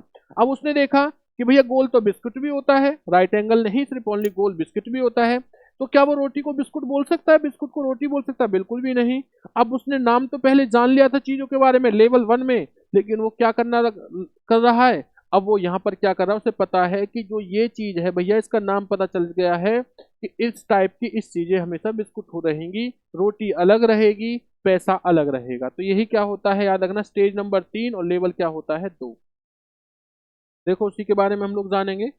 इसके बाद जानेंगे लेवल नंबर 3 और स्टेज नंबर 4 के बारे में। तो स्टेज क्या होगी, 4, लेवल 3 जिसे कहा जाता है औपचारिक। अब इसमें क्या है, इसमें बच्चा आकृतीय शेप के फॉर्मूले ढूंढना प्रारंभ कर देता है। अब यानी कि वो ये जानने की कोशिश करेगा कि भैया जो ये रोटी बनी है वो किस चीज से बनी है, कैसे बन रही है। यानी आटा चाहिए, पानी चाहिए, दोनों को भाई अच्छी तरीके से क्या है मिलाया जाएगा, मिक्स किया जाएगा, और आटा बना दिया जाएगा। फिर उससे क्या है, आग पे भैया गैस पर उस जो तवे पर उस रोटी को सेका। अरे बच्चा क्या है, अब जानने की प्रारंभ हो चुका है कि रोटी एटलीस्ट फाइनल बनाई तो बनाई किस तरीके से। तो ये क्या है, वो फॉर्मूलों के बारे में, आकृति के फॉर्मूले के बारे में जानना प्रारंभ कर देता है। और ये अंतिम जो होता है लेवल नंबर 4, यानी कि स्टेज 5 और लेवल नंबर 4, जिसे हम दृढ़ता कहते हैं। ये दृढ़ता क्या होती है, इसमें बच्चा अपने ज्यामितीय चिंतन के अकॉर्डिंग खुद से चीज बनाता है। अब बच्चा क्या है, बच्चा जैसे बच्चे ने देखा कि भाई मम्मी रोटी कैसे बना रही, बच्चा जाएगा वो क्या है रोटी बनाना शुरू कर देगा, खुद के सोच के अच्छा रोटी ऐसे बनाई जाती है भाई, अच्छा चक्रे बेलन से बेल के रोटी बनाई जाती है, बच्चा क्या है उस चीज को करना खुद से प्रारंभ कर देगा। यही क्या होता है याद रखना, ये होता है लेवल नंबर 4, स्टेज नंबर 5। तो वैन हिले की जो थ्योरी है वो भी क्या होती है मेरे भाइयों, वैन हिले की थ्योरी भी हम लोगों की समाप्त होती है। तो चलिए इसी के बाद आगे जानते हैं। तो देखिए अब अगर आगे की बात करते हैं तो ये रहेगी भाई हम लोगों की। अब जानेंगे 10 ग्रीन के बारे में। 10 ग्राम, ग्रीन नहीं है भाई, ग्राम रहेगा, ये 10 ग्राम के बारे में, जिसे हम 10 ग्राम क्या होता है इस चीज के बारे में समझिए। इसका 10 ग्राम का जो आविष्कार हुआ था वो कहाँ हुआ था, ये आविष्कार हुआ था चीन के अंदर। ये टाइप नंबर क्या है 7, थोड़ा ध्यान देना इस चीज के बारे में। जो 10 ग्राम है इसका आविष्कार कहाँ पे हुआ था, इसका आविष्कार हुआ है हमारा कहाँ पर भाई, चीन के अंदर हुआ है। इसमें ज्योमेट्रिकल शेप्स की जानकारी दी जाती है पिक्चर के माध्यम से, यानी कि इसमें एक कोई पिक्चर बच्चों को दिखाई जाएगी और उस पिक्चर के माध्यम से क्या बताया जाएगा, ज्योमेट्री यानी शेप्स की हमें वो दी जाएगी। जैसे बच्चे को बताया गया कि भाई जो इस तरीके से रहेगा ये क्या है, ये ट्रेंगल है, त्रिभुज है, हमने बच्चे को दिखा दिया पिक्चर के माध्यम से। हमने बच्चे को सिखाया कि बेटा जो ये गोल चीज है ये क्या है आपका, राइट एंगल है, यानी कि इस तरीके से गोल चीज बता, सॉरी राइट एंगल तो भाई ये होता है आपका इस तरीके से बिस्कुट की शेप होती है। ये हमने बताया कि सर्कल है, गोल क्या है यानी कि चीजें सर्कल हैं। अब हमने बच्चों को क्या बता दिया कि भाई ये बताइए जो ये इस तरीके से हमने जो बनाया है ये क्या है, हमने बच्चों को बताया बेटा ये जो आपको टोपी टाइप की दिखाई दे रही है जो बछड़े पहन जाती है ये इसे शंकु बोलते हैं। अब बच्चों को मैंने इमेज के माध्यम से क्या सिखा दिया, पिक्चर के माध्यम से सारी चीजें बता दी, यानी किसकी चीजें बताई, ज्योमेट्री की चीजें बच्चों को बता दी। तो ये किसके माध्यम से बताते हैं, 10 ग्राम के माध्यम से चीजों को बताते हैं। देखिए इसमें बच्चा पहेलियों या क्विज के खेल गेम्स के माध्यम से चीजें सीखता है। इसमें 7 ज्योमेट्री फिगर होते हैं, जिसमें 5 त्रिभुज होते हैं, एक वर्ग शेप होता है और एक समांतर चतुर्भुज यानी कि पोलोग्राम होता है। ये बना कैसा होता है, जो 10 ग्राम होता है वो होता कैसा है इस चीज को समझिए। अगर मैं 10 ग्राम की बात करता हूँ, थोड़ा 10 ग्राम के बारे में समझना आप लोग, क्योंकि आपके पेपर में यहाँ से क्वेश्चन आता है कि 10 ग्राम। तो देखिए 10 ग्राम कुछ इस तरीके से बना होगा, चलिए यहीं पे बना देता हूँ भाई।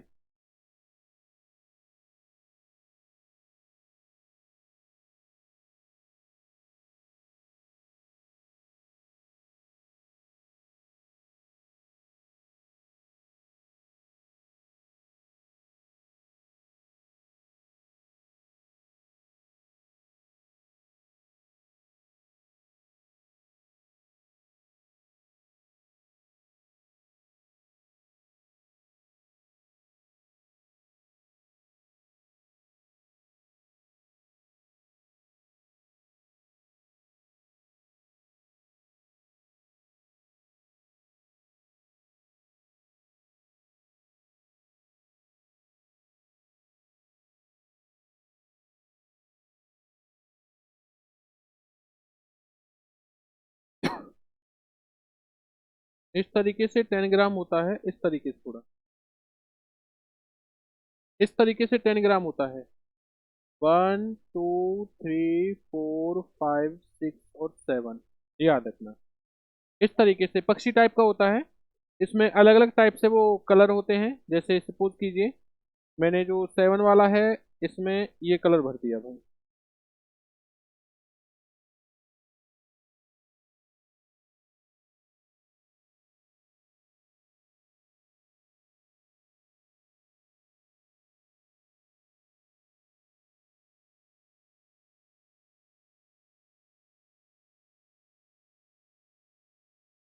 इस तरीके से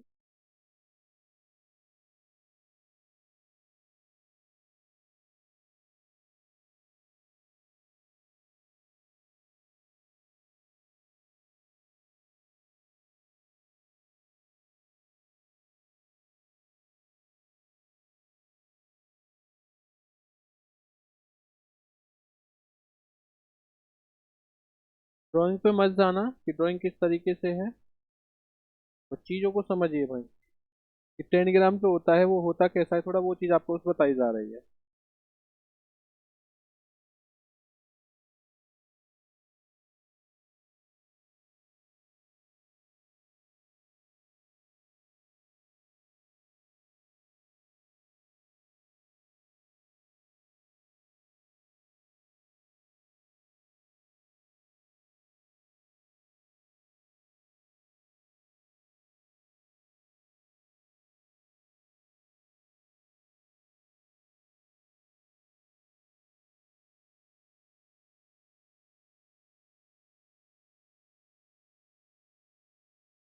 इस तरीके से थोड़ा टेली क्या होता है याद रखना, ये हमारा 10 ग्राम होता है भाई। देखो ये कौन सा नंबर रहेगा, ये 1 रहेगा, 2 हो गया, 3 हो गया, 4 हो गया, 5 हो गया, 6 हो गया, 7 हो गया। फिर 7 ये इस साइड वाला हो जाएगा, ऊपर वाला क्या हो जाएगा, 7 हो जाएगा।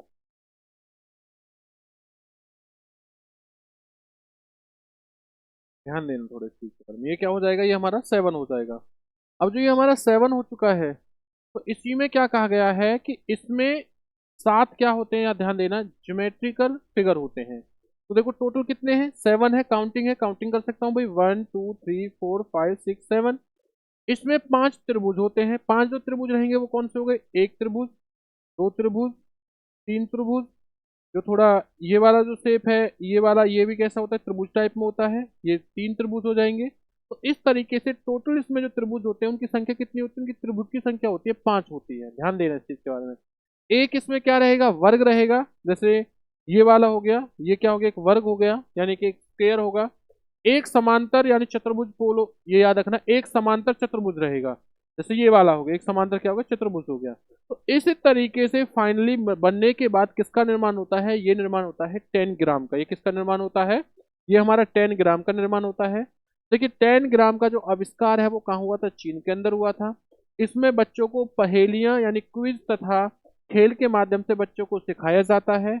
इसमें 7 ज्योमेट्रिक फिगर होते हैं, पेपर में पूछा था कि 10 ग्राम के अंदर तो ज्योमेट्रिक फिगर होते हैं उनकी संख्या कितनी होती है, तो पेपर में आता है, याद रखना 7 होती है। पेपर में आता है कि 10 ग्राम के अंदर त्रिभुज कितने होते हैं, याद रखना त्रिभुज कितने होंगे, 5 होंगे। पेपर में आएगा कि जो स्क्वायर होते हैं वो कितने होते हैं, तो ये भी याद रखना वो आपका 1 होता है। समांतर जो त्रिभुज कितने होते हैं वो भी हम लोगों के 1 होते हैं। तो इस चीज के बारे में ध्यान देना। चलिए बाकी चीजें फिर जानते हैं आगे भाई, आगे बढ़ते हैं। अब पढ़ेंगे डीन्स ब्लॉक के बारे में, कि जो डीन्स ब्लॉक होते हैं ये क्या है, इस चीज के बारे में हम लोग जानते हैं। तो चलिए एक बार डीन्स ब्लॉक के बारे में जानते हैं कि डीन्स ब्लॉक जो होते हैं वो होते क्या हैं। तो देखो प्लेस वैल्यू के लिए भी इसका यूज किया जाता है, यानी प्लेस वैल्यू के लिए किसका यूज किया जाता है, हमारे डीन्स ब्लॉक का यूज किया जाता है। किसके लिए भाई, प्लेस वैल्यू के लिए। और प्लेस वैल्यू के लिए मैंने आपको किसका यूज बताया था, प्लेस वैल्यू का यूज मैंने आपको इससे पहले बताया था, जिसे हम गिनतारा बोलते हैं। क्या बोलते हैं, गिनतारा, जिसे हम अबेकस बोलते हैं।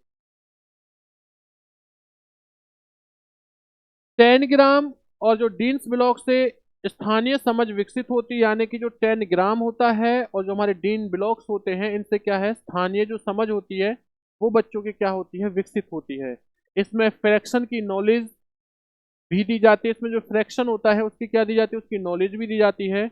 और इसके अंदर याद रखना किसकी मदद से पढ़ाया जाता है, हमने एक फॉर्मूला पढ़ा होगा बोर्ड मास का, B O sorry B D लिख दिया भाई यहाँ पे।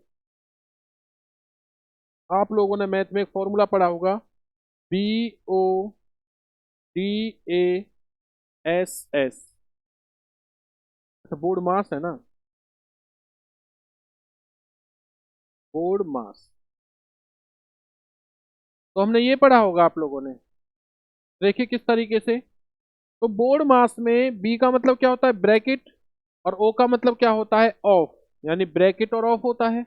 तो इन दोनों को छोड़ दीजिए, बस बाकी की जो 4 चीजें बची हैं वो 4 चीजें जो हम सीखते हैं वो कैसे सीखते हैं, वो डीन्स ब्लॉक की सहायता से सीखते हैं। कैसे, क्या क्या चीज सीखते हैं, हमने पढ़ा डी से आने की डिवाइड भाग हो गया, एम से आने की मल्टीप्लाई गुना हो गया, ए से आने की एडिशन प्लस हो गया, और एस से सब्ट्रैक्शन यानी कि घटा। तो यानी कि मैं कह सकता हूं घटा गुना जमा, और जो घट यानी कि घटा सॉरी भाग गुना जमा जो घटा है वो हम किसकी हेल्प से सीखते हैं, वो हम लोग सीखते हैं डीन्स ब्लॉक की हेल्प से सीखते हैं। ये चीज आप लोग समझिए।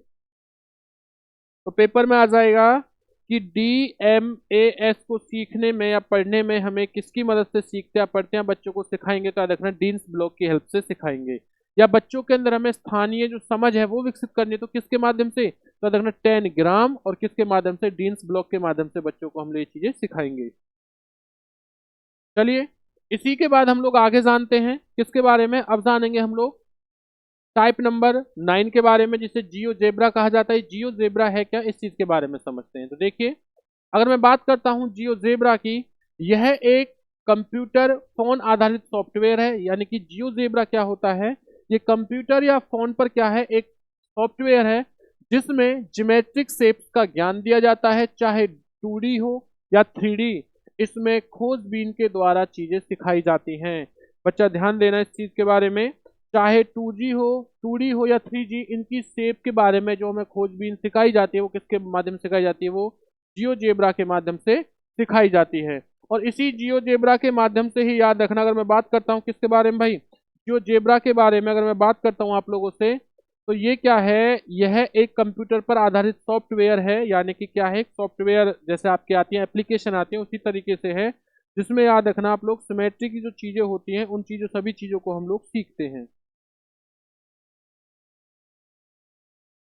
और जो हम 2D, अगर हमसे कोई ये पूछे कि भाई अच्छा ये बताइए कि 2D की जो शेप है वो किससे सीखी जाती हैं, तो याद रखना जियो बोर्ड के बारे में मैंने आपको बताया था, जियो बोर्ड के बारे में, किसके बारे में, जियो बोर्ड के बारे में बताया था। तो याद रखना 2D और 3D को जियो जेब्रा में सिखाया जाता है, लेकिन जियो बोर्ड के माध्यम से हम लोग 2D की शेप सीखते हैं। ये भी आप लोग याद रखना, अगर हमसे पूछा जाए कि 2D की जो शेप्स होती है वो किसके माध्यम से सीखते हैं, तो वो हम जियो बोर्ड के माध्यम से सिर्फ ओनली 2D की शेप सीखते हैं। जियो बोर्ड से हम कोई भी 3D की शेप नहीं सीखते, सिर्फ ओनली कैसी 2D शेप से, यानी कि जियो जेब्रा होता है, इससे हम लोग 2D की शेप भी सीखते हैं। और भाई कैसी शेप सीखते हैं, इससे हम लोग 3D की शेप भी सीखते हैं। चलो आगे जानते हैं, इसी के आधार पर हम लोग आगे बढ़ेंगे। अब ये टाइप नंबर 10 है, जिसे कहा गया है जॉल्टन डीन्स, जिसे क्या कहा गया है, जॉल्टन डीन्स कहा गया है। तो चलिए जॉल्टन डीन्स के बारे में पढ़ते हैं। देखिए जॉल्टन डीन्स, इन्होंने सीखने के 4 प्रमुख सिद्धांत दिए हैं। ये कौन है, ये एक मैथ के क्या है भाई, यानी साइकोलॉजिस्ट ही हैं, साइकोलॉजिस्ट जिनका नाम था जॉल्टन डीन्स। इन्होंने सीखने के कितने वो बताए हैं, सिद्धांत बताए हैं, 4 सिद्धांत बताए हैं। सबसे पहला जो सिद्धांत बताया है वो बताया है गतिक नियम। वो कौन सा है आपका, गतिक नियम है, जिसे कहा जा गया है डायनामिक प्रिंसिपल। यानी कि ये क्या होता है, इसमें बच्चा, ध्यान देना भाई इस चीज के बारे में थोड़ा, इसमें जो बच्चा होता है, इसमें बच्चा एक्टिव होकर सीखता है। जैसे हमें पता है कि हमारा जो पेपर है वो आ रहा है, और हमें हमेशा क्या है भाई, अब हर चीज हमें बहुत ध्यान से सीखनी है, हर एक दिन हमारे लिए यूजफुल है। तो जब आप एक्टिव होकर सीखोगे, नहीं आज मुझे ये पढ़ना है, आज मुझे ये पढ़ना है, मुझे आज अच्छे से पढ़ना है, तो ये क्या होती है, इसी को कहते हैं, यानी कि जो बच्चा होगा वो क्या होगा, वो एक्टिव होकर सीखेगा। सेकंड होता है, इसमें बच्चा अंतक्रिया करके सीखता है। जो बच्चा होता है इसमें अंतक्रिया यानी कि रिएक्शन करके चीजों को सीखता है। ये क्या होता है, आपका गतिक नियम होता है। सेकंड होता है बोधात्मक परिवर्तनशीलता। तो इसमें क्या होता है, इसमें बच्चा TLM यानी टीचिंग लर्निंग मटेरियल के माध्यम से बच्चों को सिखाया जाता है। इसमें टीचर बच्चों के सामने कुछ चीज लाता है और तब वह बच्चों को सिखाता है। जैसे एप्पल, तो एप्पल माने यानी कि सेब, उसे सेब का वो चित्र दिखाएगा, बताएगा कि भाई इसे क्या कहते हैं, इसे एब कहते हैं, सेब कहते हैं। तो याद रखना क्या कहते हैं, सेब कहते हैं। तो यही होता है, इसी को कहा जाता है TLM। क्या कहते हैं, TLM, टीचिंग लर्निंग मटेरियल। इसमें अध्यापक विभिन्न प्रकार की सामग्री लाता है। वो अगर उसे, अगर जैसे केला के बारे में सिखाना है तो क्लास में कल बेल जो बनाना होता है उसकी शेप लेके आएगा, वो बनाना की जो शेप लेके आएगा तो वो केले के बारे में उसको समझाएगा। अगर उसे किसी गाड़ी के बारे में समझाना है, 4 व्हीलर के बारे में समझाना है, तो वो 4 व्हीलर का क्या है, एक पिक्चर लेके आएगा और बताएगा कि ये क्या है, 4 व्हीलर है। तो यही किसने बताई थी, ये जॉनटन डीन्स ने बताई थी, जिसमें 2 प्रकार हम सीख चुके हैं। अब जानेंगे तीसरे के बारे में, गणित परिवर्तनशीलता। इसमें बच्चों को गणित को सिखाते समय उसके आसपास से जुड़ी हुई चीजों के उदाहरण देते हैं। इसमें आने की जो हम रहेंगे वो बच्चों से, ध्यान देना इस चीज के बारे में कि बच्चों से आसपास की जितनी भी चीजें जुड़ी हुई होती हैं उसमें क्या देते हैं, उसका उदाहरण देते हैं। इसे कहते हैं गणित परिवर्तनशीलता। ये आपका कौन सा होता है, 3 टाइप यानी कि होता है। उसके बाद समझिए रचनात्मक नियम। इसमें क्या है भाई आपका, इसमें बच्चा अपने अनुभव के द्वारा सीखता है। रचनात्मक का मतलब क्या है कि इसमें जो बच्चा है वो अपने अनुभव के द्वारा सीखेगा। और देखिए स्थानीय मन की संकल्पनाओं के शिक्षण के लिए, तो इसमें चीजें क्या हो जाएंगी कि जो इसके अंदर है कि स्थानीय मन की संकल्पनाओं के शिक्षण के लिए, यानी कि बच्चों के आसपास की जो चीजें हैं उन सभी चीजों के बारे में बच्चों को सिखाना। कि दूसरा जो इसमें पॉइंट है वो क्या है, अभिग्रहित, जिसे एक्सोम कहते हैं। एक्सोम क्या होता है इसे समझना, अभिग्रहित, इसमें स्टेटमेंट हमेशा सच दी जाती है। यानी कि अगर हमसे पूछा जाए इस चीज के बारे में, कहा जाए, थोड़ा ध्यान देना भाई, स्थानीय वन की संकल्पना के शिक्षण के लिए किस चीज का प्रयोग किया गया है, यानी कि उसके जो आसपास की चीजें उनके बारे में बताने के लिए। इसमें पहला जो पॉइंट दिया है वो क्या है, एक्सिम दिया है। एक्सिम क्या होता है, याद रखना, अभिग्रहित। इसमें स्टेटमेंट हमेशा सच होती है। जैसे मैंने कहा कि 9 + 2 11 होते हैं, तो 11 ही होते हैं, इसमें कोई चीज भी बदलाव नहीं होगा। नेक्स्ट है अनुमान क्या होता है। कंजक्शन क्या होता है समझना। इसमें स्टेटमेंट में प्रूफ देना होता है कि सही भी हो सकता है या गलत भी हो सकता है। जैसे मैंने कहा कि भाई याद रखना कि 9 प्लस में जो 2 होते हैं वो 12 होते हैं, तो मैंने बच्चों को कह दिया, तो बच्चा कहेंगे सर 12 कैसे होते हैं, हमें प्रूफ दीजिए। तो उस जगह मुझे प्रूफ, जहां पर मैं प्रूफ देने लगा, तो वो समझ लेना वो क्या कहलाएगा, वो हमारा अनुमान कहलाएगा। वो ही हमारा क्या कहलाएगा, वो हमारा कंजक्शन कहलाएगा, याद रखना। उसके बाद देखिए प्रेम में क्या होता है, थ्योरम क्या होता है भाई। इसमें जो हमारा यानी कि अनुमान जो होता है, कंजक्शन जो होता है, उसको प्रूफ दिया जाता है। यानी कि मेरा जो यहाँ पर मैं बच्चों को प्रूफ दे रहा था कि ये सही भी हो सकता है गलत भी, अब मैं यहाँ पर उसे प्रूफ करके दिखाऊंगा बच्चों को कि भाई 2 प्लस जो होते हैं, 9 + 2 जो होते हैं वो कितने होते हैं, वो 11 होते हैं। लेकिन अगर मैं इसमें 1 और जोड़ दूंगा तो कितना हो जाएगा, 12 हो जाएगा। तो कुछ भी चीज करके यानी कि मैं बच्चों को प्रूफ देना शुरू कर दूंगा। तो जहां पर हमेशा मैं सच बोलूंगा, यानी सच स्टेटमेंट रहेगी, उसे एक्ज्यूम कहते हैं, यानी कि अभिग्रहित कहते हैं। इसमें हमेशा स्टेटमेंट जो भी लिख दिया वो बिल्कुल फाइनल होता है। अनुमान में क्या होता है, याद रखना, अनुमान के अंदर हमें प्रूफ देना होगा क्या सच और क्या झूठ है, अगर झूठ है तो क्यों है और सच है तो क्यों है। इसके अंदर क्या होता है कि इसके अंदर हम जो प्रूफ दे रहे हैं वो बताना होता है कि भैया किस तरीके से ये चीज सच होगी। चलिए इसी के बाद हम लोग जानेंगे टाइप नंबर 12 के बारे में।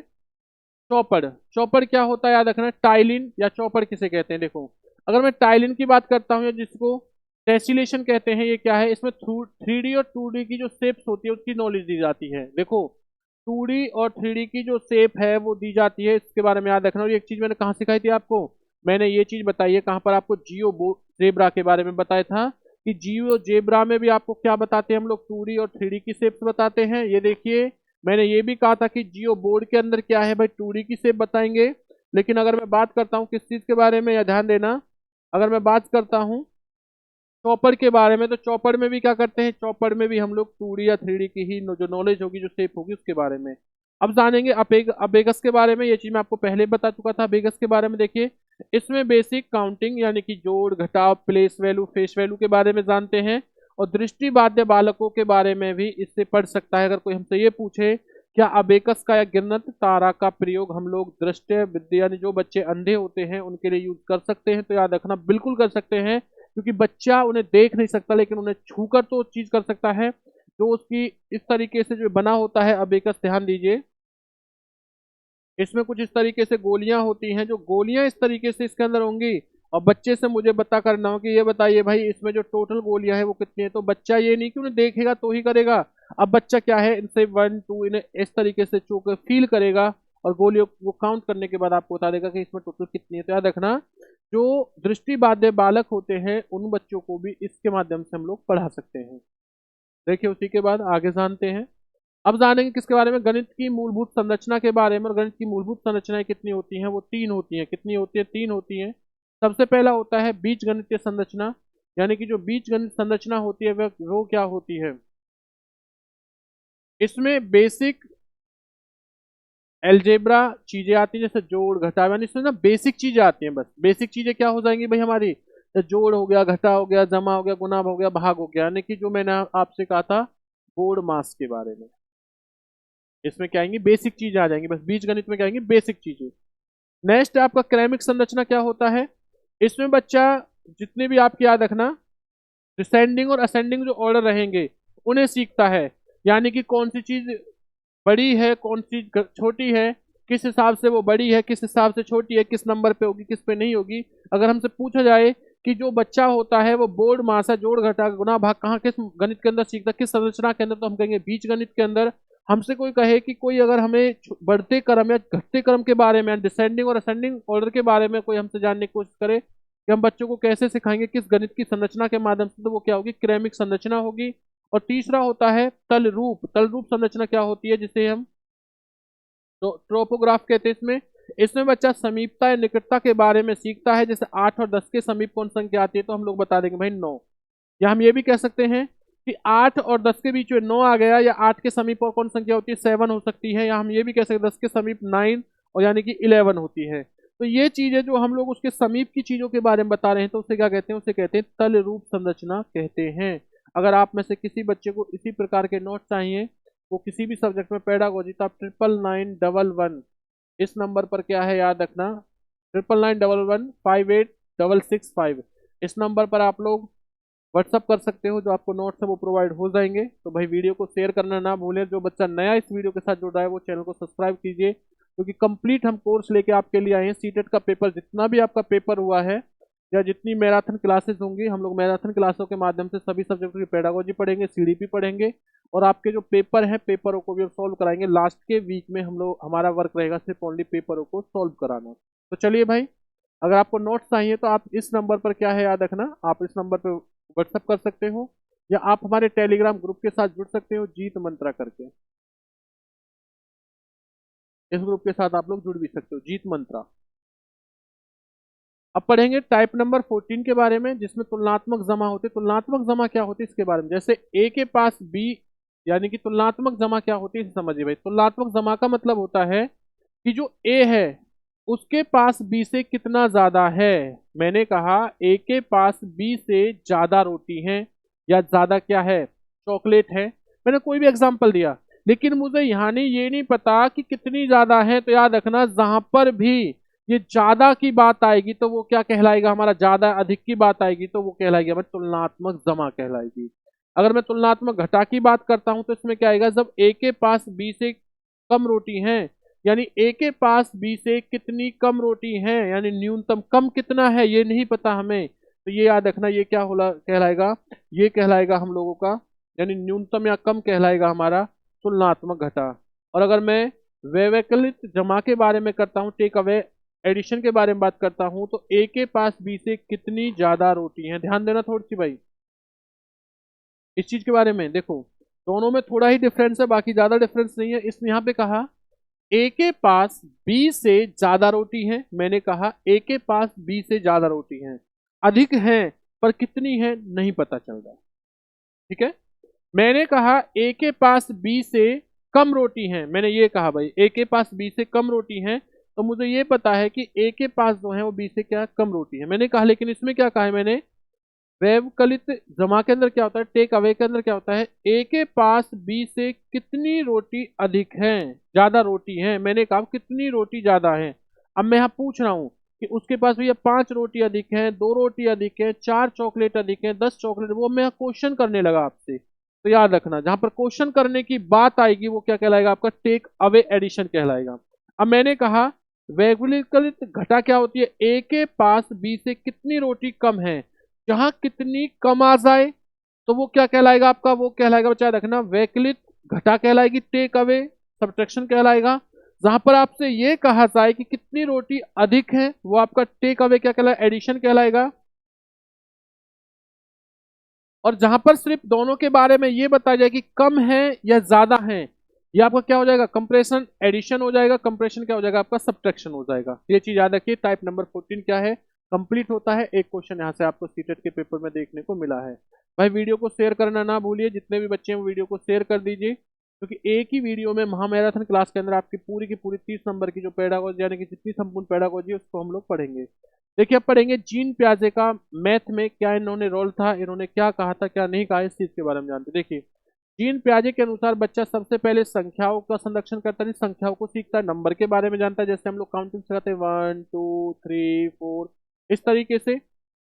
उसके बाद में करना सीखता है, उसके बाद लंबाई का संरक्षण की, फिर वजन का, और फिर अंत में जो वॉल्यूम होता है और कंजर्वेशन करना सीख जाता है। यानी जो बच्चा होता है, जीन प्याजे का मानना है कि जो बच्चा होता है वो पहले किसी संख्या को सीखता है, संख्या को सीखने के बाद वो किसी की लंबाई को, फिर उसके वजन को, फिर उसकी जो वैल्यू है, अंत में उसकी जो वॉल्यूम है जो होता है, उसकी जो वैल्यू है वो कितनी है, वो किस प्रकार से, और लास्ट में क्या करता है, वो कंजर्वेशन करना सीख जाता है, यानी कि यूज करना सीख जाता है। सेकंड पॉइंट है ज्ञान, यानी कि नॉलेज। तो नॉलेज क्या है, ज्ञान क्या है, ज्ञान के एरिया में इसका स्टेटमेंट संख्याएं, नंबर, तर्कसंगत गणितीय ज्ञान, लॉजिकल यानी मैथमेटिक्स ज्ञान में आती है, क्योंकि संख्याएं वे संबंध है जिनकी रचना बच्चा मन से करता है। देखो ज्ञान क्या है, ज्ञान के अंदर बच्चे के अंदर हमेशा स्टेटमेंट या नंबर आते हैं, संख्याएं आती हैं, याद रखना।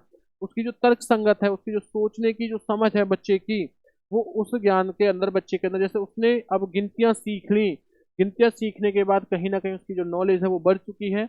अब उसे पता है कि गिनतियों के माध्यम से मैं एडिशन भी कर सकता हूँ, मैं सब्ट्रैक्शन भी कर सकता हूँ, या मैं क्या है टेबलों को भी जान सकता हूँ। तो वो खुद से अब चीजों को करना नहीं कि क्या है, वो तर्क लॉजिकल चीजें करना प्रारंभ कर देगा, तर्क वितर्क करना शुरू कर देगा, क्योंकि संख्याएं वे संबंध हैं जिनकी रचनाएं बच्चा मन से करता है। देखो थर्ड पॉइंट क्या है, जीन प्याजे ने कहा कि संख्या बच्चे के द्वारा वस्तुओं के बीच बनाए गए दो प्रकार के संबंधों का संश्लेषण होता है। जीन प्याजे का कहना था कि जो नंबर होते हैं, जो संख्या होती है, वो बच्चों के द्वारा वस्तुओं के बीच बनाए गए प्रकार के संबंधों का क्या होता है, संश्लेषण होता है।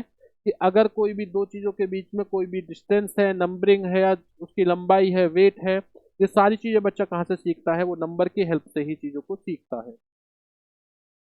आगे जानेंगे टाइप नंबर 16 के बारे में, जो जॉर्ज पोलो, ये पोलिया जो है बच्चे याद रखना, पोलियो जो है, जॉर्ज पोलियो, ये एक साइकोलॉजिस्ट थे जिन्होंने क्या बताई थी, जिन्होंने समस्या समाधान की 4 स्टेप बताए थे। कितने स्टेप बताए थे समस्या समाधान के? 4 स्टेप।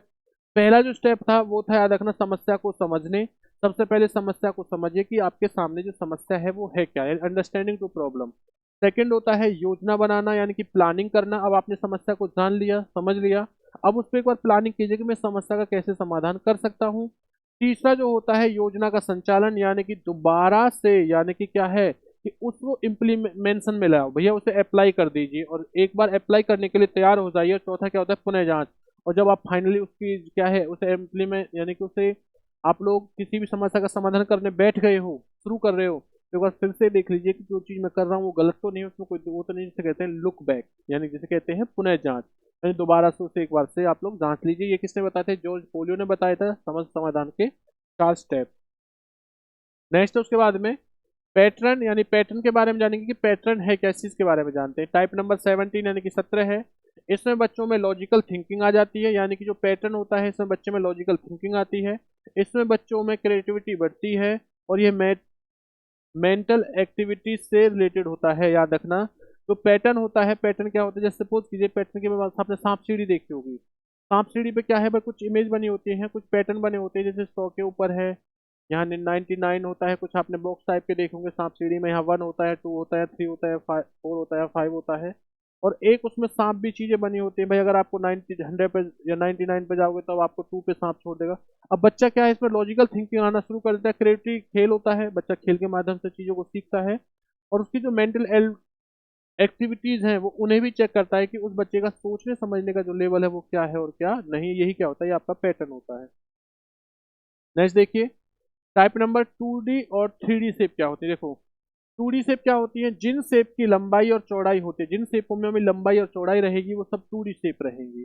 और जैसे ट्रेंगल हो गया आपका, राइट एंगल हो गया, स्क्वायर हो गया, सर्कल हो गया, ठीक है ना भाई, आपका रेम्बोस हो गया, या आपका पोलोग्राम, वो पेलोग्राम हो गया, ये सारी चीज आती हैं। लेकिन 3D शेप क्या होती है, जिन शेपों की लंबाई और चौड़ाई या ऊंचाई होती है। ये देखो यहाँ पर क्या है, यहाँ पर सिर्फ लंबाई और चौड़ाई, यहाँ पर क्या है, लंबाई चौड़ाई और ऊंचाई, यहाँ पर तीनों चीज पाएंगी, उन्हें कहते हैं 3D शेप।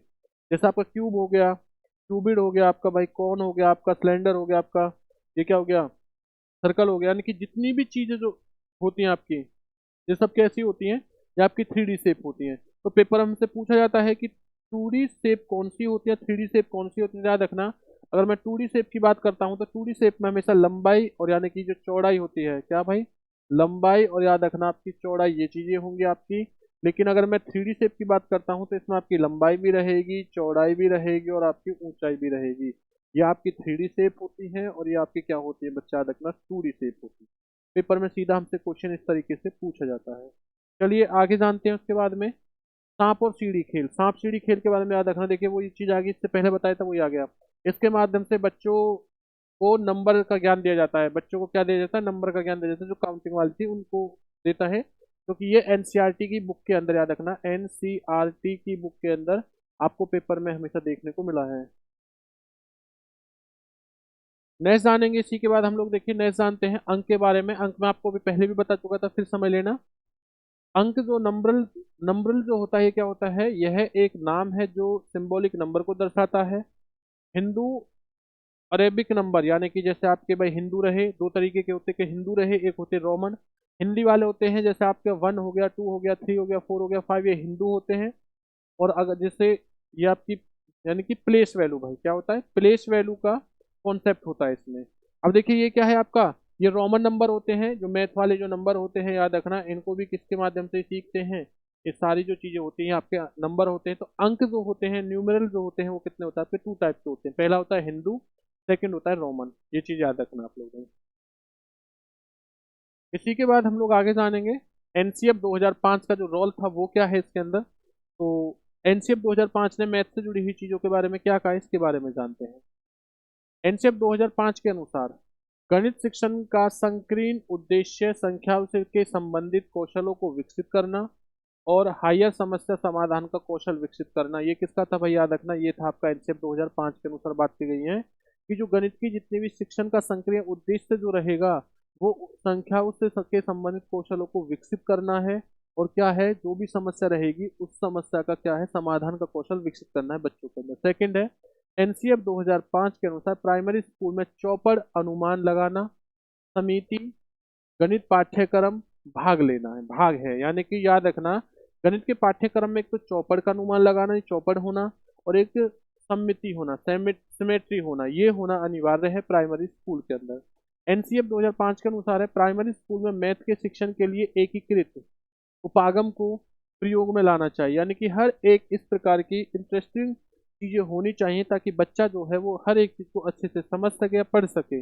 नेक्स्ट क्या है, देखिए एनसीएफ 2005 के अनुसार क्या है, गणित सभी के लिए है। गणित शिक्षण को लिंग, जाति और कौशल के आधार पर भेदभाव से मुक्त होना चाहिए। ऐसा ना हो कि गणित सिर्फ लड़कों को ही कहा जाता है भाई, जो गणित होती है वो लड़कों की अच्छी होती है, तो ऐसा नहीं है, भेदभाव नहीं होना चाहिए, लड़के और लड़कियों में कोई भेदभाव नहीं होना चाहिए। सभी को बिल्कुल एक समान दृष्टिकोण से चीजें क्या है बतानी और पढ़ानी चाहिए। नेक्स्ट है एनसीएफ 2005 के अनुसार दिव्य स्थान संबंधित समझ, यानी कि जो आपका स्पेटल अंडरस्टैंडिंग को बढ़ावा, तार्किक चिंतन बढ़ना चाहिए, यानी कि बच्चों के अंदर जो तार्किक चिंतन है, जो लॉजिकल जो थिंकिंग है, उसका विकास करना बहुत अनिवार्य है। ये पॉइंट सीधे लाइन आपको देखने को मिलेंगे आपके एग्जाम में। एनसीएफ 2005 के अनुसार गणित की शिक्षा का मुख्य उद्देश्य बच्चों की गणितीयकरण की क्षमताओं का विकास करना है, यानी कि इनका मानना है कि बच्चों के अंदर यानी क्या होगा कि गणित की शिक्षा का मुख्य उद्देश्य क्या होता है, बच्चों की गणितीयकरण यानी कि जो मैथमेटिशियन जो होते हैं उनकी क्षमताओं का विकास कीजिए। ये किसने कहा था, ये कहा था एनसीएफ 2005 ने भाई। आगे जानेंगे किसके बारे में, एनसीएफ 2005 के अनुसार एक कैलकुलेटर के उपयोग की अनुमति विद्यालय की सभी परीक्षाओं में दी जानी चाहिए। ऐसा कहा है, ऐसा एनसीएफ ने कहा है, लेकिन ये मत कहना कि गुरुजी अगर हमारा सीटेट का पेपर होगा सर तो क्या हम लोग कैलकुलेटर यूज कर सकते हैं, क्या हमारा पेपर किसी और विभाग में है तो क्या, नहीं, वहां नहीं हो सकता, ना ही आप फाइनल बोर्ड के उसमें ले जा सकते हो। लेकिन एनसीएफ का मानना है कि कैलकुलेटर होगा तो बच्चा चीजों को सॉल्व जल्दी से कर सकता है। एनसीएफ 2005 का प्रौद्योगिकी जो टेक्नोलॉजी है वो किसके बारे में कह रहा है, गणितीय अवशेषण में सहायता कर सकती है और छात्रों को संलग्न यानी व्यस्त करने में सहायता देती है। गणित की जो अन्वेषण यानी खोज, बच्चों को खुद से खोजने के बारे में कहिए कि भाई ठीक है आप इस चीज को खोजिए, जितना हो सकता है खुद चीजों को ढूंढिए, ढूंढने के बाद में जो भी आपने चीज सीखी है, सीखने के बाद में आप लोग उन चीजों को बेहतर तरीके से खोजिए। और ध्यान देना भाई इस चीज के बारे में, अगर किसी भाई को नोट्स चाहिए, अगर किसी भी बच्चे को नोट्स चाहिए तो वो 999, किस चीज पे, 999115866 इस नंबर पर वो बच्चा कॉल कर सकता है, नहीं कॉल नहीं मतलब मैसेज कर सकता है, व्हाट्सएप कर सकता है, और अपने एग्जाम का नाम डाल दे कि आपका लेवल फर्स्ट है, यानी कि जो लेवल है वो फर्स्ट है या सेकंड, उस लेवल के हिसाब से अपने मैसेज कर दीजिए। तो आपको जो नोट्स हैं चाहे वो आपके किसी भी सब्जेक्ट की पेडागोजी के हों वो आपको प्रोवाइड हो जाएंगे।